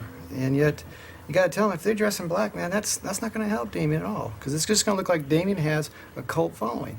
We dressed in suits, and they still thought we were in a cult. So, I mean, if we get people at the hearing that insist on dressing in all their goth glory, then it's just going to confirm everything that they think, that they're still a cult, that, you know, Damien's still controlling the cult from prison. I mean, people are telling me that stuff. I mean, reporters. Well, I was asked by a reporter if I was a member of Damien's cult. Me too. And I'm standing there wearing a suit. I thought I was dressed like a guy, like a normal person, you know. But the I think what we were trying to do is we don't want to give them any fuel for that. I think they're sort of afraid if they dress conservative, they're going to be on the other side, the enemy side. Like they have to dress like Damien or something if they want to be on his side. Right. I don't know what that is. Well, look how he dresses now in court. You know, he wears all white in prison. Yeah. And when he goes to court, he's wearing, you know, like nice clothes. I mean, he's grown up a lot. Yeah, and a lot of people only know Damien from the movie, so they see these little bits of Damien in the movie, and that's what they think they're reacting to, but they don't realize that's like 5 years ago. I want to remind you this is a fundraiser, so I want you to give from your heart because these young men are kind of counting on us. And just for the record, anyone, if you know someone that hasn't been able to make it here today or for whatever reason left early, if you'll remind them, this cauldron's going to be available for the next couple weeks to continue to add to. So I'm putting money in here because I want Damien to be able to go to college outside of prison. Hey, I want him to go to a real school. Really soon. And remember, too, that he had the courage to say he was Wiccan in adversity when he knew that it would cost him a lot. All of us who are here because we enjoy knowing that there is religious freedom, hopefully somewhere, that we all respect each other for our beliefs, for our loves, for everything that we have. They wrote it off as something, well, we don't understand that. It's got to be the work of the devil. Well, you know, Wiccans don't believe in the devil, okay? The devil is a Christian deity. They use the devil, or they believe that the devil is something that causes them to do evil things. And in the Wiccan tradition, those folks believe that you are 100% responsible for your actions. And they believe in the law of three. Whatever you do comes back on you threefold. If you put out good energy, that's coming back to you threefold. If you put out negative energy and dark energy, that's coming back on you threefold. That is what the Wiccan means. I know that as a Wiccan, that every religion is important to me, and if I felt like even Christians, that they weren't having their right to be, they couldn't practice in their way, I would defend that. It's not about just me being Wiccan. This is about how did this affect 3 little boys whose murderers I personally believe went unfounded, and there's 3 young men who are in jail, and one of them's there, and he's on death row just because he said, I'm Wiccan. Could you explain to the ladies and gentlemen of the jury what some principles about the Wiccan religion?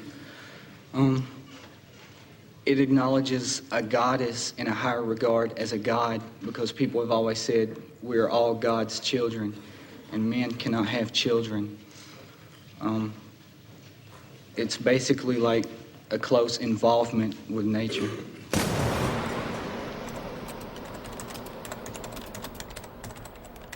Okay, here's the question. Well, I was wondering what made you go change your religion back to Catholic. I haven't changed my religion to anything. At this point in time, I don't really make any distinctions between religions anymore.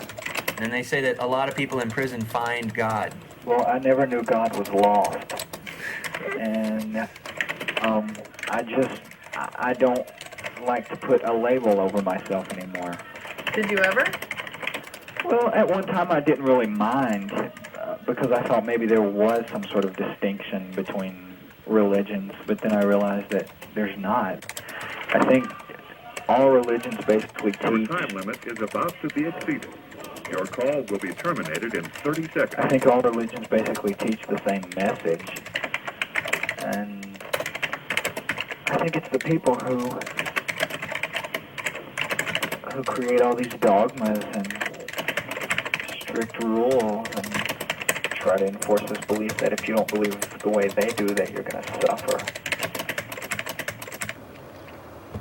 Have you forgotten this face? I hope not, because it's going to come visit you when you die and look up from hell. It'll be just like Lazarus and the rich man. Lazarus in Abraham's bosom, the rich man looks up from hell. What's he do? Beg for a drop of water. None was given. You'll beg, because my baby shall put his foot across your neck. How do I know that? Little easy song, the Bible tells me so. And there's so much in here that's in store for you. If you don't have one, rush out to your nearest bookstore and get one, you lowlife. Have the Gideons mail you one. Read it, live it, believe it. It is your destiny. Hell awaits you.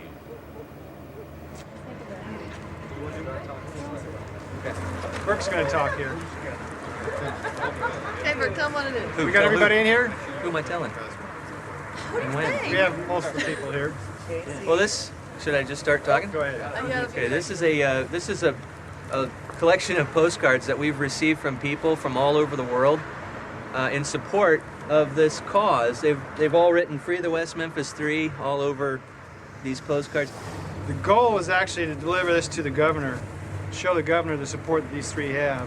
It's more like it's kind of working as a petition more than it is anything else. It's a way for people to express their concerns about this. Thanks a lot. Thank you. Thank you, ladies and gentlemen. You're watching KATV Channel 7, the spirit of Arkansas. This is Channel 7 News at 6. Did defense attorneys sabotage Damien Echols' case by sitting on potentially explosive evidence? His new attorneys think so. Edward Millett says the men who represented Echols in his first trial not only botched the case by selling the story to HBO, but they failed to investigate obvious leads. Millett also claims that he has new evidence of a human bite mark on one of the victims. Judge David Burnett granted his motion to get bite mark impressions from Damien's 2 co-defendants. Under cross-examination, Val Price, Echols' previous attorney, testified that he did his best to represent Echols. But Brent Turvey, a forensic scientist, disagrees. He says Price sat on critical evidence, namely bite marks he's found on the victims' bodies. That kind of stuff is like absolute proof of who did this. I mean, if they can get bite impressions, it's like a fingerprint. It's done. Yeah, they can identify who it is, period. Or we at least exclude these 3 boys. Yeah. That we have no question that they're innocent. So that's one way of trying to prove that. The three they've got are the three that did it.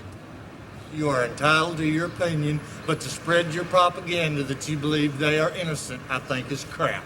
Bite marks aren't propaganda. That's solid 100% evidence. It hadn't been proven they're bite marks yet, though. It has been. And you're very convinced 100% they're guilty, right? And you're 100% convinced of your own innocence. So why don't you give your bite impressions to the defense?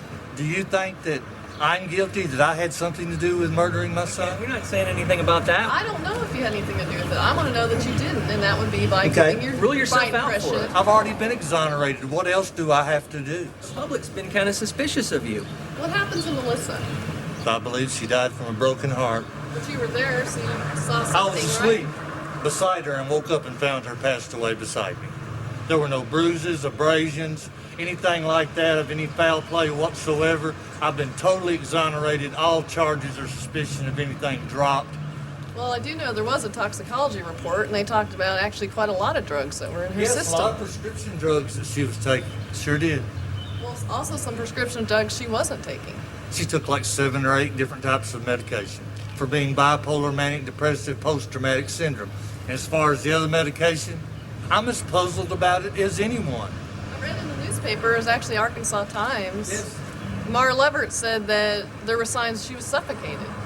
There were no signs of suffocation or struggle. She was laying right there on the bed when the paramedics and all came in. If someone published something in the newspaper about me that was suspicious like that, that pointed the finger at me and said I was this and said I was that, I'd want to prove to somebody that I did nothing to do with it. Tell me what I have not done to prove that I have not been involved in any of it. I have no problem with a polygraph, sodium pentothal, being hypnotized, bite marks, or anything else which I've submitted to every test they have asked, every question they have asked, because I know my innocence. But they take your bite mark impressions? I mean, if you're not convinced. Dental records.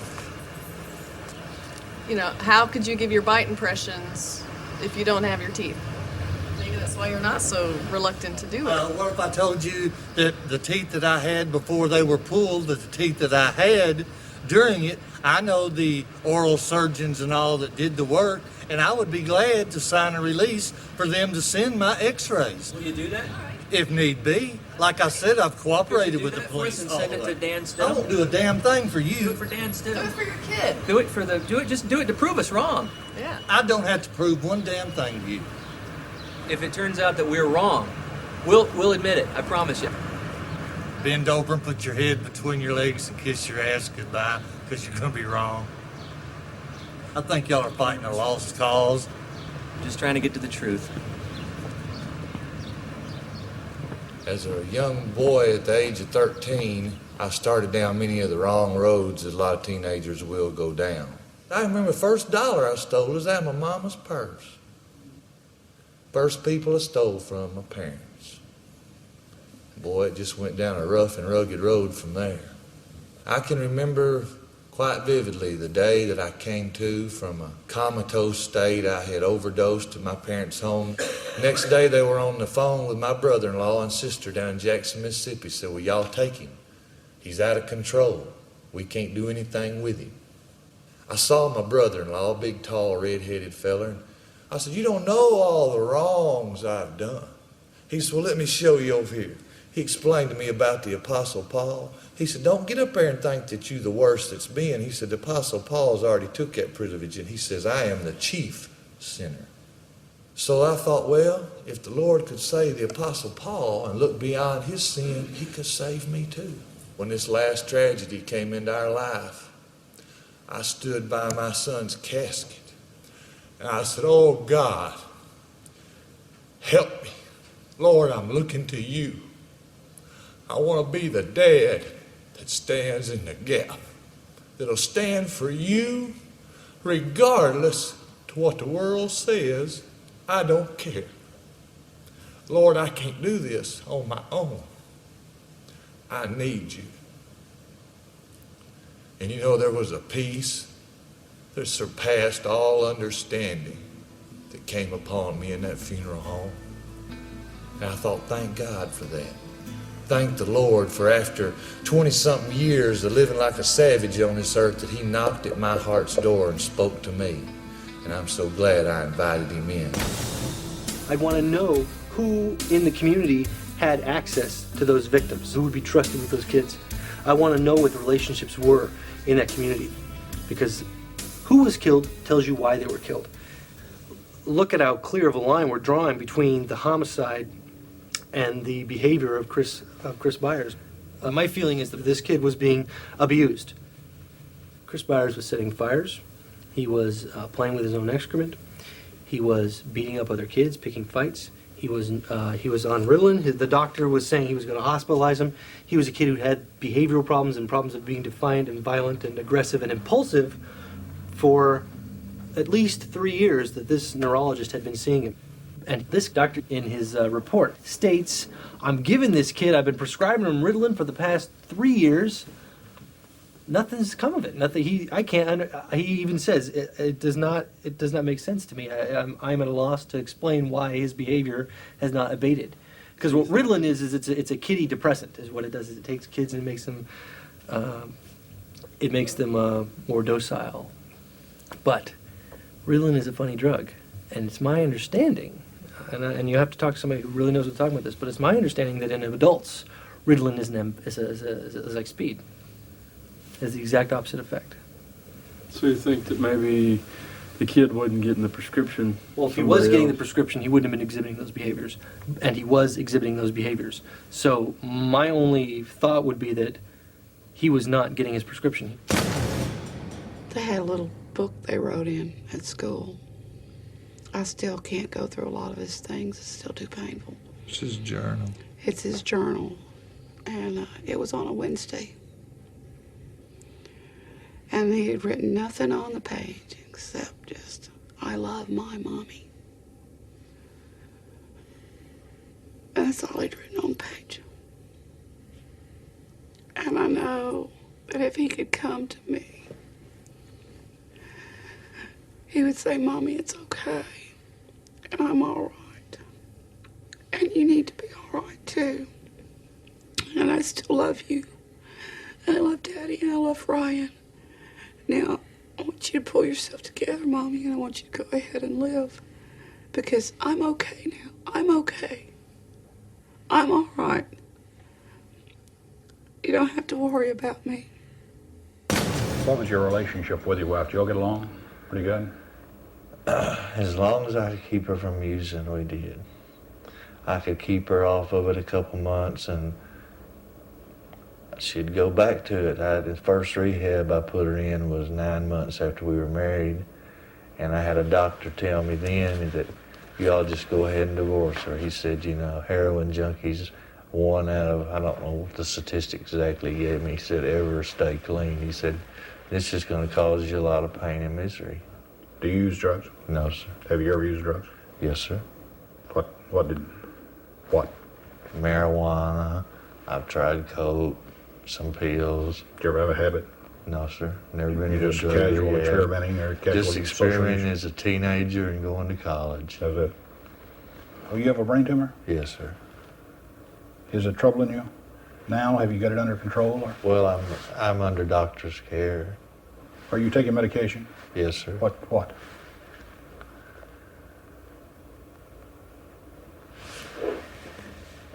Is it, well, just tell me what it is. Without tell me what it is, tell me what it does. Is it for a nervous condition? Yes, sir. Okay. It helps me from my anxiety and panic attacks and the terrible nightmares that I have when I go to sleep a lot of times. Have you taken your dosage today? This one is in the morning. This one's in the evening. This one's in the evening. This one's 3 times a day. And this one's 3 times a day. These Xanax on me works like Ritalin does on children. What happens when you don't take this? I'll get real nervous and just like my kind of paranoid feeling. I'll just have panic attacks. Your doctor said that you had a multitude of psychiatric problems. What does he mean by that? Have you been diagnosed as having a particular, some sort of psychiatric condition that has a name to it that they've told you about or anything? Just from what she said, manic depressive post-traumatic stress syndrome. You ever hallucinate? Yes, sir, I have. I've seen a bug on the floor or something. That's generally when I'm in a manic or a panic attack. You know, it seems like I'll see things out of the corner of my eye and it's really not there. Have you ever believed that you might have been involved somehow? No, sir. With those boys down there? No, You've never sir. had any hallucinations or anything dealing with that? Only nightmares of hearing my son crying for help. And I couldn't help him because I didn't know where he was. Michael Moore was found in this area right here at the bottom of the screen. Steve Branch was found just behind where these trees are in the stream. And Christopher Byers was found just below that body right here. This is Exhibit 22, which is the body of Michael Moore after removing him from the water where he was found. This is the body of Steve Branch. Steve Branch is the young man that had the injuries to his face. Was it a particular part of his face? To the left side of the chin area. This is Exhibit 24, the body of Christopher Byers. And what kind of injuries did Chris Byers have that you observed? It looked as though his penis had been removed. When they were describing the injuries to my son, of course I didn't see many of the photos, but just hearing the description, it brought back things that had happened to me in my past when I was tortured and when I was attacked and when I had 5 people beat me up and torture me, but I lived through it. And it brought back all those feelings and all those emotions of it happening to me, and it was like they were reading off what happened to me, and I lived through it instead of what happened to Christopher, and it was just almost like a mental thing. It just, I basically just had a mental breakdown from just, from hearing it. It was like a living nightmare, reliving it all over again. Except it wasn't me that they were reading it about, it was my son. Well, for my brain tumor, it's been acting up, giving me a lot of problems. I just passed out the other day and busted my head open in the house, blacked out, hit the door facing. It's gonna have to be operated on soon. When are you gonna do that? Probably after Christmas. Yeah. Some of these Jonesboro folks? So some of these Jonesboro folks? Oh, I don't know. Are they all out from west? All over the place. We got, There's about 6 or 8 from Arkansas, I think. We got Ohio, we got New Jersey, Illinois, California, Tennessee. Tennessee. Ignorance spreads real fast. Hey, why are you being so mean to us now all of a sudden when the cameras are rolling? Not You're so being nice mean. to us when the cameras are off. I'm not being mean to you. I'm just speaking my mind. You are 2 people. No. You are. If you can't You were my stand buddy to- last time. What happened? I never said you was my best friend, Well, you were nice to me at least. Now you're telling me I'm ignorant, idiot, and all that. It's like when the cameras roll, I'm an idiot. When they're not, we're buddies. What's up with that? Truth hurts. Might as well be on film. Okay, so this is the truth. So when the cameras stop, that's not the truth. No. That's the untrue part. No. Which one's true? The way I act around you's one thing. 2 things. Which one's real, though? Which one you think's real? I don't know. Well, I guess it'll stay a mystery then. Okay. Mark, do you ever need to write impressions to the defense? There's not going to be any need to that. I'll be taking a polygraph very soon. And when that's all cleared, why should I give bite marks? Just because the bite marks would exclude you, absolutely. I Bite think that would marks be will good. exclude me anyway. I don't have any teeth. These are dentures. The bottom ones are too? Yeah. So you're going to take bite marks to 2 gum prints? Give me a break. Or some old dental. That will fade in a while. They were done before the kids were murdered. Strikes all that theory out. When did you get your dentures? Because I think I remember on the steps you said that was a little, you said it was after the kids It died. was right then. You had your dentures right when they died? No, I've had them since 93 at the start. Because last time you said it was after. My mistake. How did you lose your teeth? Because I've heard you lost them, but not how. Because I was taking Tegretol for my epileptic seizures, and Tegretol causes periodontal disease, and they all started rotting and falling and coming out. They just fall out? You didn't have to pull Yeah, them? you have periodontal disease. That's when the gums literally move away from your teeth.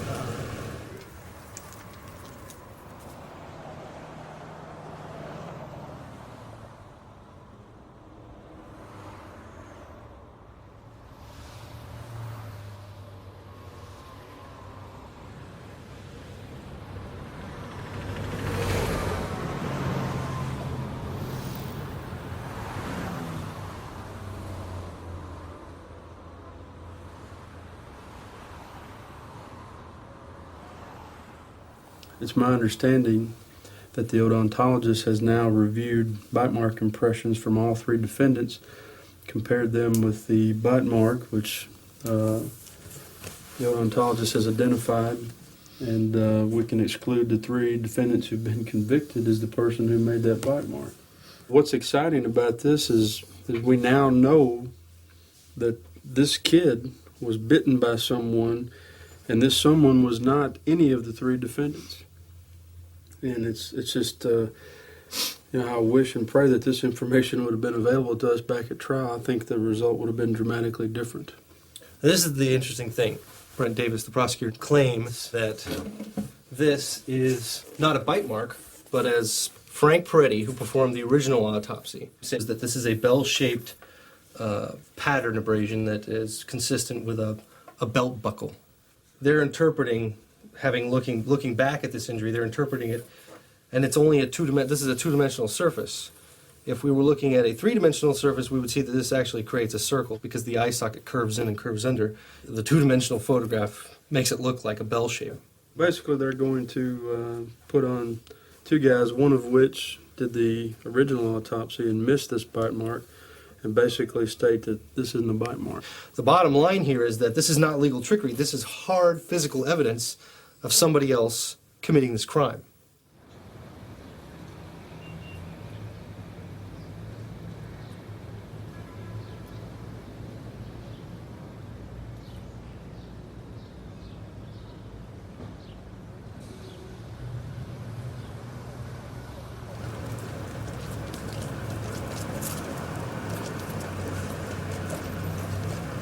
I know you've been here probably for just about every hearing. Can you tell me what your opinion on this? Well, I think the fact that there's bite marks and they don't match the 3 is pretty much proof that they didn't do this. And the big thing now is for the first time in the history of this case, we've got qualified experts involved. It's as simple as that. And what does he think it will do to his case? Well, he knows he's going to be out of prison before long. Eventually the truth is going to come out.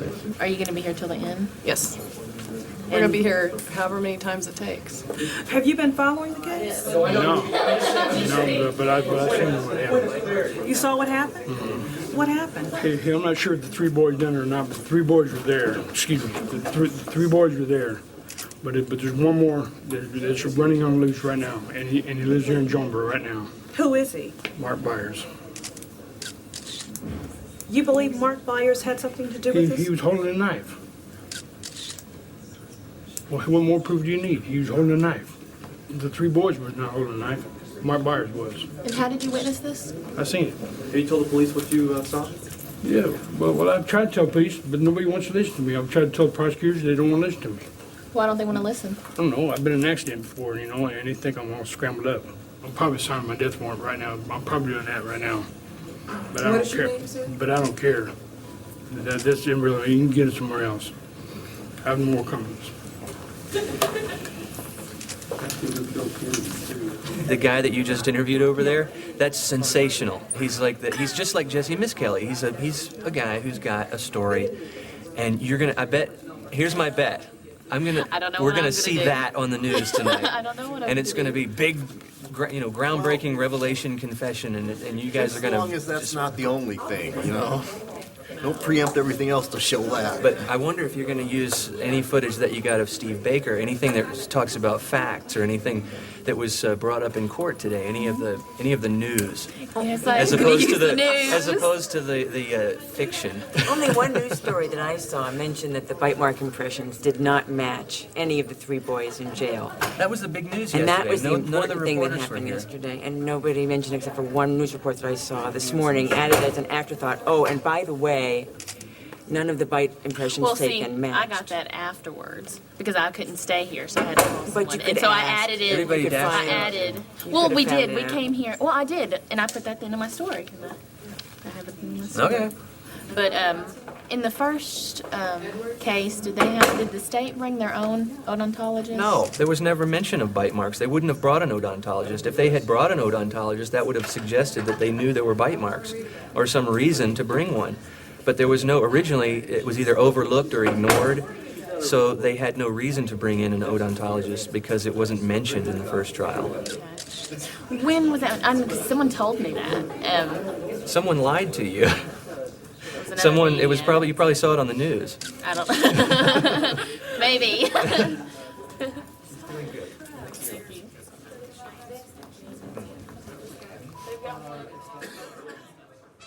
Now live from your Good Neighbor station, this is K8 News at 6.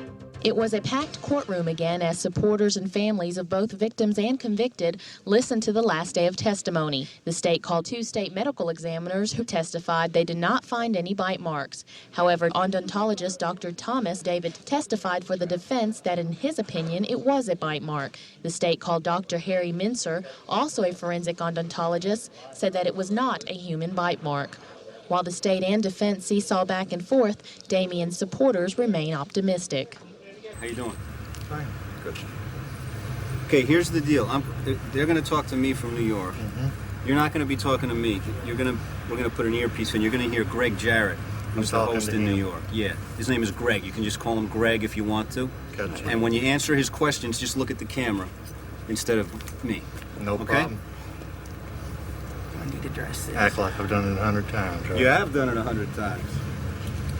This guy's shirt. Is he all right? No, he's fine. He's Okay. fine where he is, yeah. All right. Is my son's picture good? We're joined now by John Mark Byers, adoptive father of the victim, Christopher Byers. Thank you for taking the time with us. Mr. Byers? That answer me. Yeah. Mr. Byers, do you hear me? He hadn't said a word to me. Obviously, we're having No, there's nothing coming through here. technical difficulties. Mr. Byers, can you hear me? This is New York. Mr. Byers? He's not speaking to me. Can you, Tim? Can you? Yeah, I can hear you, Greg. Can Go you hear ahead. him now, Mr. Byers? No, I cannot. You're okay, Timmy. Don't worry about your mic. I got you dead. Can you hear him now? So let's get it checked in, and then we'll go for the third block. Does that make sense, Tim? Yeah, that's fine. See, Okay. this thing is Mr. Sauls is going to join us. That'll be blood and about. Assuming, of course, coming up any of that. Damien Echols is on death row, convicted of 3 shots. Timmy, you still got me, right? Yeah, I got you, Dom. I All got right, Mr. Sauls, can you hear me, sir? Yes. You can? Yes. And Mr. Byers, can you hear me, sir? Yes, I can. Okay, thank you. Mr. Byers joins us again. Hopefully we've solved the technical problem. Can you hear me now? Yes, I can. What do you think of Echols and the defense team saying you're the killer? I have a very good answer for that. I'm 6'8" and weigh 252 pounds. I'm the largest red herring they've ever thrown in a jewelry box. Someone else to take the jewelry's mind off the 3 real murderers. All right, joining us now also is in Jonesboro, Burke Sauls. He helps run the Free the West Memphis Three support fund. Do you believe that Mr. Byers is the real killer? I don't really, that's not the point of what we're doing here. I'm not here to accuse anyone. That's actually what happened to these 3 guys. One of the things that I guess a lot of people can't get over is one of the 3 defendants, all 3 were convicted, Jessie Misskelley confessed. How do you account for that? Well, to the experts that testified in the trial, it was to them it was a forced confession. It was coerced. What was coercive about it? For one thing, there was a timeline problem where he stated it happened early in the day, and they led him down to the time that they wanted him to say that it had happened. And he eventually gave them what they wanted. I want to thank all of you for being with us. We appreciate it. Coming up next on Primetime Justice, President Clinton's war with independent counsel Ken Starr isn't over yet.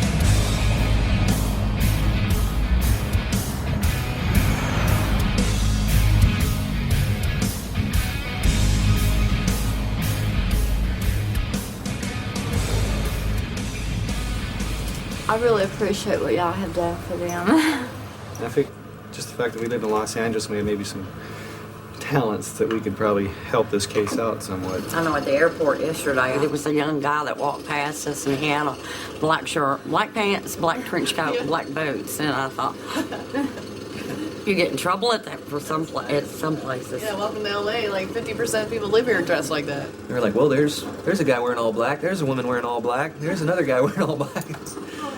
It's a flattering color. A lot of the reason that Damien wore the black was because someone told him that he was sexy in the black, and then he wore it most of the time. That's your argument. That's your argument. These guys are guilty. It's like, come on, how silly is this?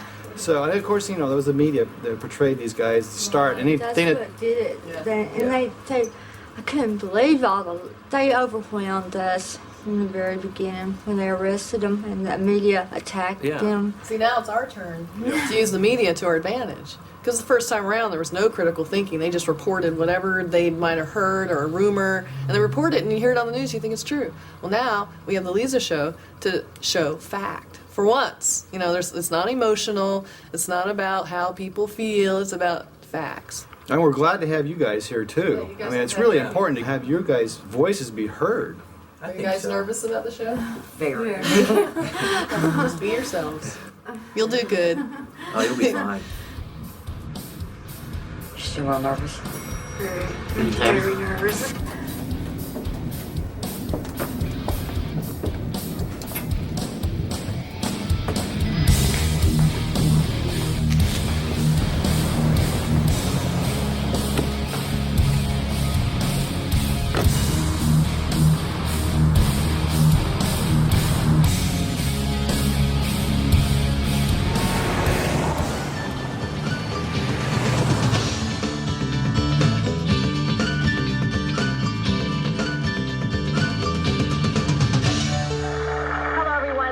Thanks for joining us once again.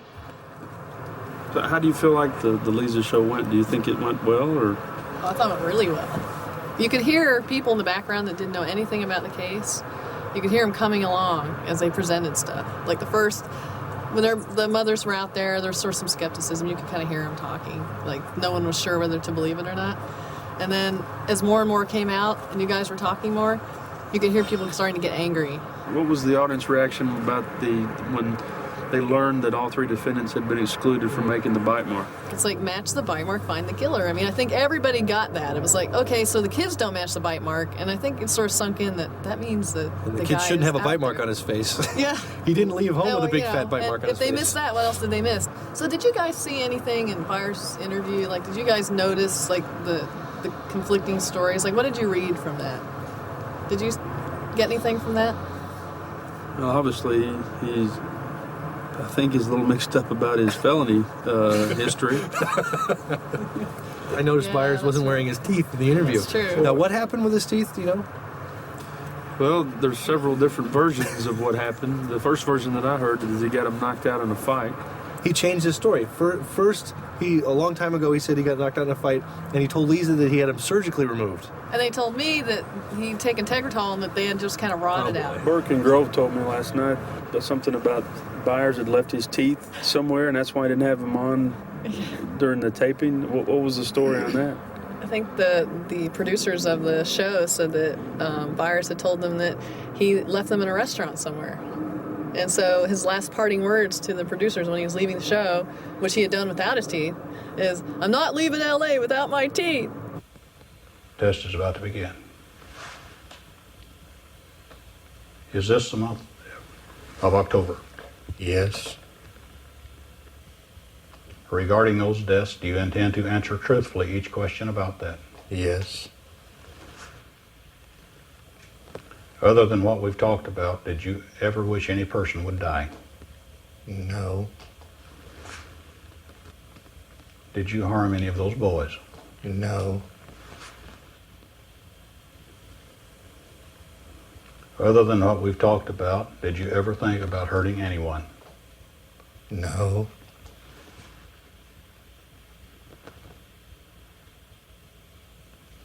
Did you harm any of those boys found at Robin Hood Hills? No.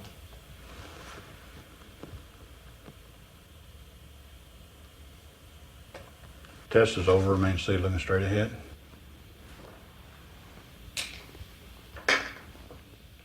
Here's the website. This is how all the people find us. Like, they can come on here and they can read about everything that's been going on. It's a pretty good synopsis of Mm-hmm. our involvement and what happened. We have an individual page for each, Damien, Jason, and Jessie. They each have their own page. And then there's different links, like the college fund for Damien, you know, where it stands right now with him. Oh, yeah, this is a really good picture of Damien. He's looking kind of dapper. Here's Jason's page. He has some poems that we got. So we have an extra page just for his poetry. I never dreamed he could write poetry the way he does. Read his poem. An electric charge is in the air, the scent of burning ozone. The deep bass of thunder rumbles. You feel it in your stomach. The wind picks up. The clouds choke out the blue skies. The rain pours down, drenching my soul. You are there, and I know I no longer face the storm alone. Mark, you feeling better? You got that arm straightened out and had that smoke. Workable. Congratulations. Well, thank you, sir. I don't, according to what we have here, the response is on the chart. I feel you're telling the truth about the issues we worked with as far as you see them. As you see them. Give me a high five. Thank you. I knew it was right. I knew I was innocent. And to all of you morons, fools, and idiots that thought I had anything to do with it, I am now vindicated. Maybe this will serve a point to some of y'all. And I feel sorry. My heart goes out to the victims that have to be put through things such as this. To just already try to clear my name when it's already been vindicated once. Now it's been vindicated twice by a professional who I have the utmost respect for. And I want each and every one of you devil worshippers to know that you are wrong and you need to go on another ghost hunt and leave me alone. Your call is being connected. Thank you for using MCI. Hello. Hello. How you doing? I'm on speakerphone. Yes. Hey, Damien. Your mom's Yes. here. Yes. Say hi. Hi, son. Hello. How you doing? Okay, I suppose. I miss you. Yeah, I'm okay. Are you okay? Yeah. Okay. I miss you. Miss you too. I don't want to hear any of that either.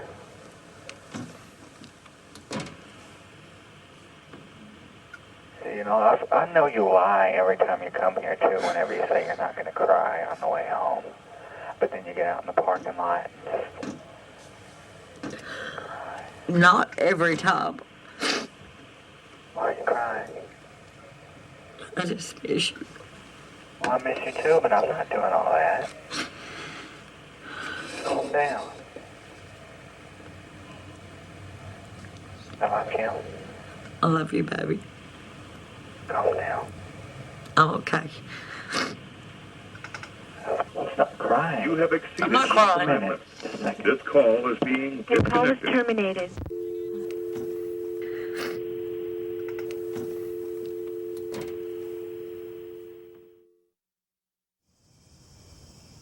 Now that I live alone, I have a lot of time on my hands. It's for my own demise or for my own well-being, whichever I so choose. I so choose for my welfare and my well-being rather than my demise.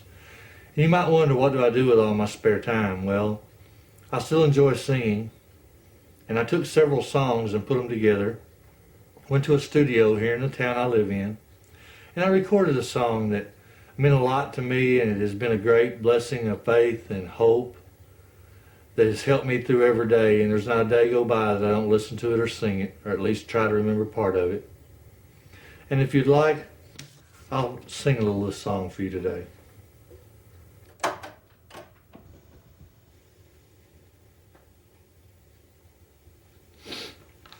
This came after hours of work and $45. You can have anything made.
Every new little piece of information that surfaces with this case points away from the three guys who are currently serving prison sentences, and one of them's on death row.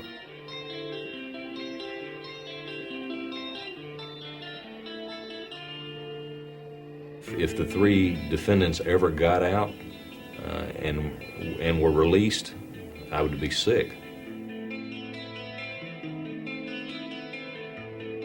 I wasn't convinced from the evidence that it was a bite mark, and so ruled. The West Memphis police are never going to admit they botched this up. They're not ever going to admit that they got the wrong people. I'll watch you, you bastard Damien Echols, take your last breath, you low-life son of a bitch. If I were released today, I would kind of want to just blend into obscurity. I wouldn't want to be remembered. You know, I wouldn't want to walk down the street and have someone say, hey, you're that kid that was on death row that they made that documentary about.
Cheryl, please, let me interrupt you. The stories dump in the ocean, chop up the bodies, these things, they sound like they can't be happening. Ted Gunderson, respected law enforcement professional, recently or retired now from the FBI, former regional director of Los Angeles. Do you, sir, believe that these dreadful allegations of babies being sacrificed are true? I absolutely believe it, without any doubt. Based on the information that's been given to me across the country by numerous survivors and by confidential sources and informants. Then why don't you name these people and arrest them? Never a name, never an arrest. These women come out of a group and they insist that they know the people in the group, and yet they do not identify these large, mysterious cults. Name them and arrest them and get them off the street. Does he not make a valid point? He makes a valid point. The problem with that is, number one, police officers don't believe it. I may believe it. You may believe it. Some people in your audience may believe it. They don't believe it. Number two, if you decide to investigate these people, you have to, number one, handle it from an undercover operation. If you put an undercover operation into effect, then you have, in a sense, your own police officers become involved in these heinous crimes, and they are, of course, become murderers. And in addition to that, if you do decide to investigate these people, it's a lot of work. And many law enforcement officers are apathetic and don't want to get involved.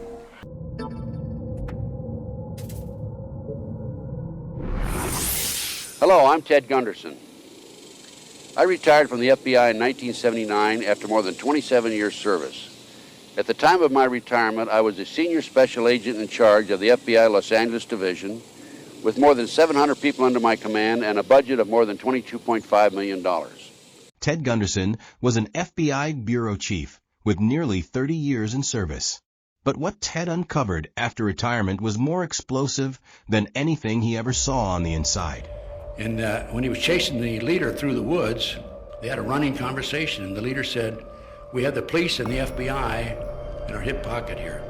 If you kill me, you'll live in a 10 by 10 cell the rest of your life." Satanism is about 1.5% of the population in this country today. That's a lot of people. That's millions of people. It's even in the military. They're still operating. You see, the government, our government, there's two elements. There's the overt and the covert. I was a member of the overt group. The covert group are involved in assassinations, drugs, kidnapping children, so on and so forth. It's black operations, we call it. And the reason you have to consider the CIA is because when you skyjack 4 airplanes simultaneously with 19 skyjackers, that is no small operation. That took years to plan, number one, and hundreds of people had to know about it in advance. Now, our government, NSA, was monitoring bin Laden's phone calls in February 1998. Are you going to tell me for 1 minute that we didn't know about this in advance? The CIA had to know about it. The FBI had to know about it. The Mossad had to know about it. No. MI5, British intelligence, had to know about it. Why do these things happen? Why did we not take advantage of the advance notice of Pearl Harbor? Very obvious that there is a certain degree of cover-up here. Mind control has been in this country since the late 1940s. And just had me under very deep programming, mind control, so I didn't remember any of it happening. The children said there were tunnels under the school. They said they were taken through the tunnels up into the yard next door and put in cars and taken out into the community and prostituted. Here's what my source came back. The finders of the CIA front established in the 1960s. It has top clearance and protection in the assignment task of kidnapping and torture programming young children throughout the United States. Members are specially trained government kidnappers known to be sexual degenerates who involved the kidnapped children in satanic sex orgies and bloody rituals, as well as murders of other children and slaughter of animals. And so I'm saying to myself, what's going on here? I mean, evidence was lost, stolen, destroyed. People are lying on the witness stand. What's going on here? And after I got the confession and developed more information, I realized it was a huge drug cover-up. From government cover-ups to covert operations, from child exploitation to institutional abuse, Ted dedicated his life to exposing what others were too afraid to speak. This channel exists to preserve his legacy, to make public the information they tried to bury. They tried to silence him. We're here to keep him heard. Subscribe to Ted Gunderson PI.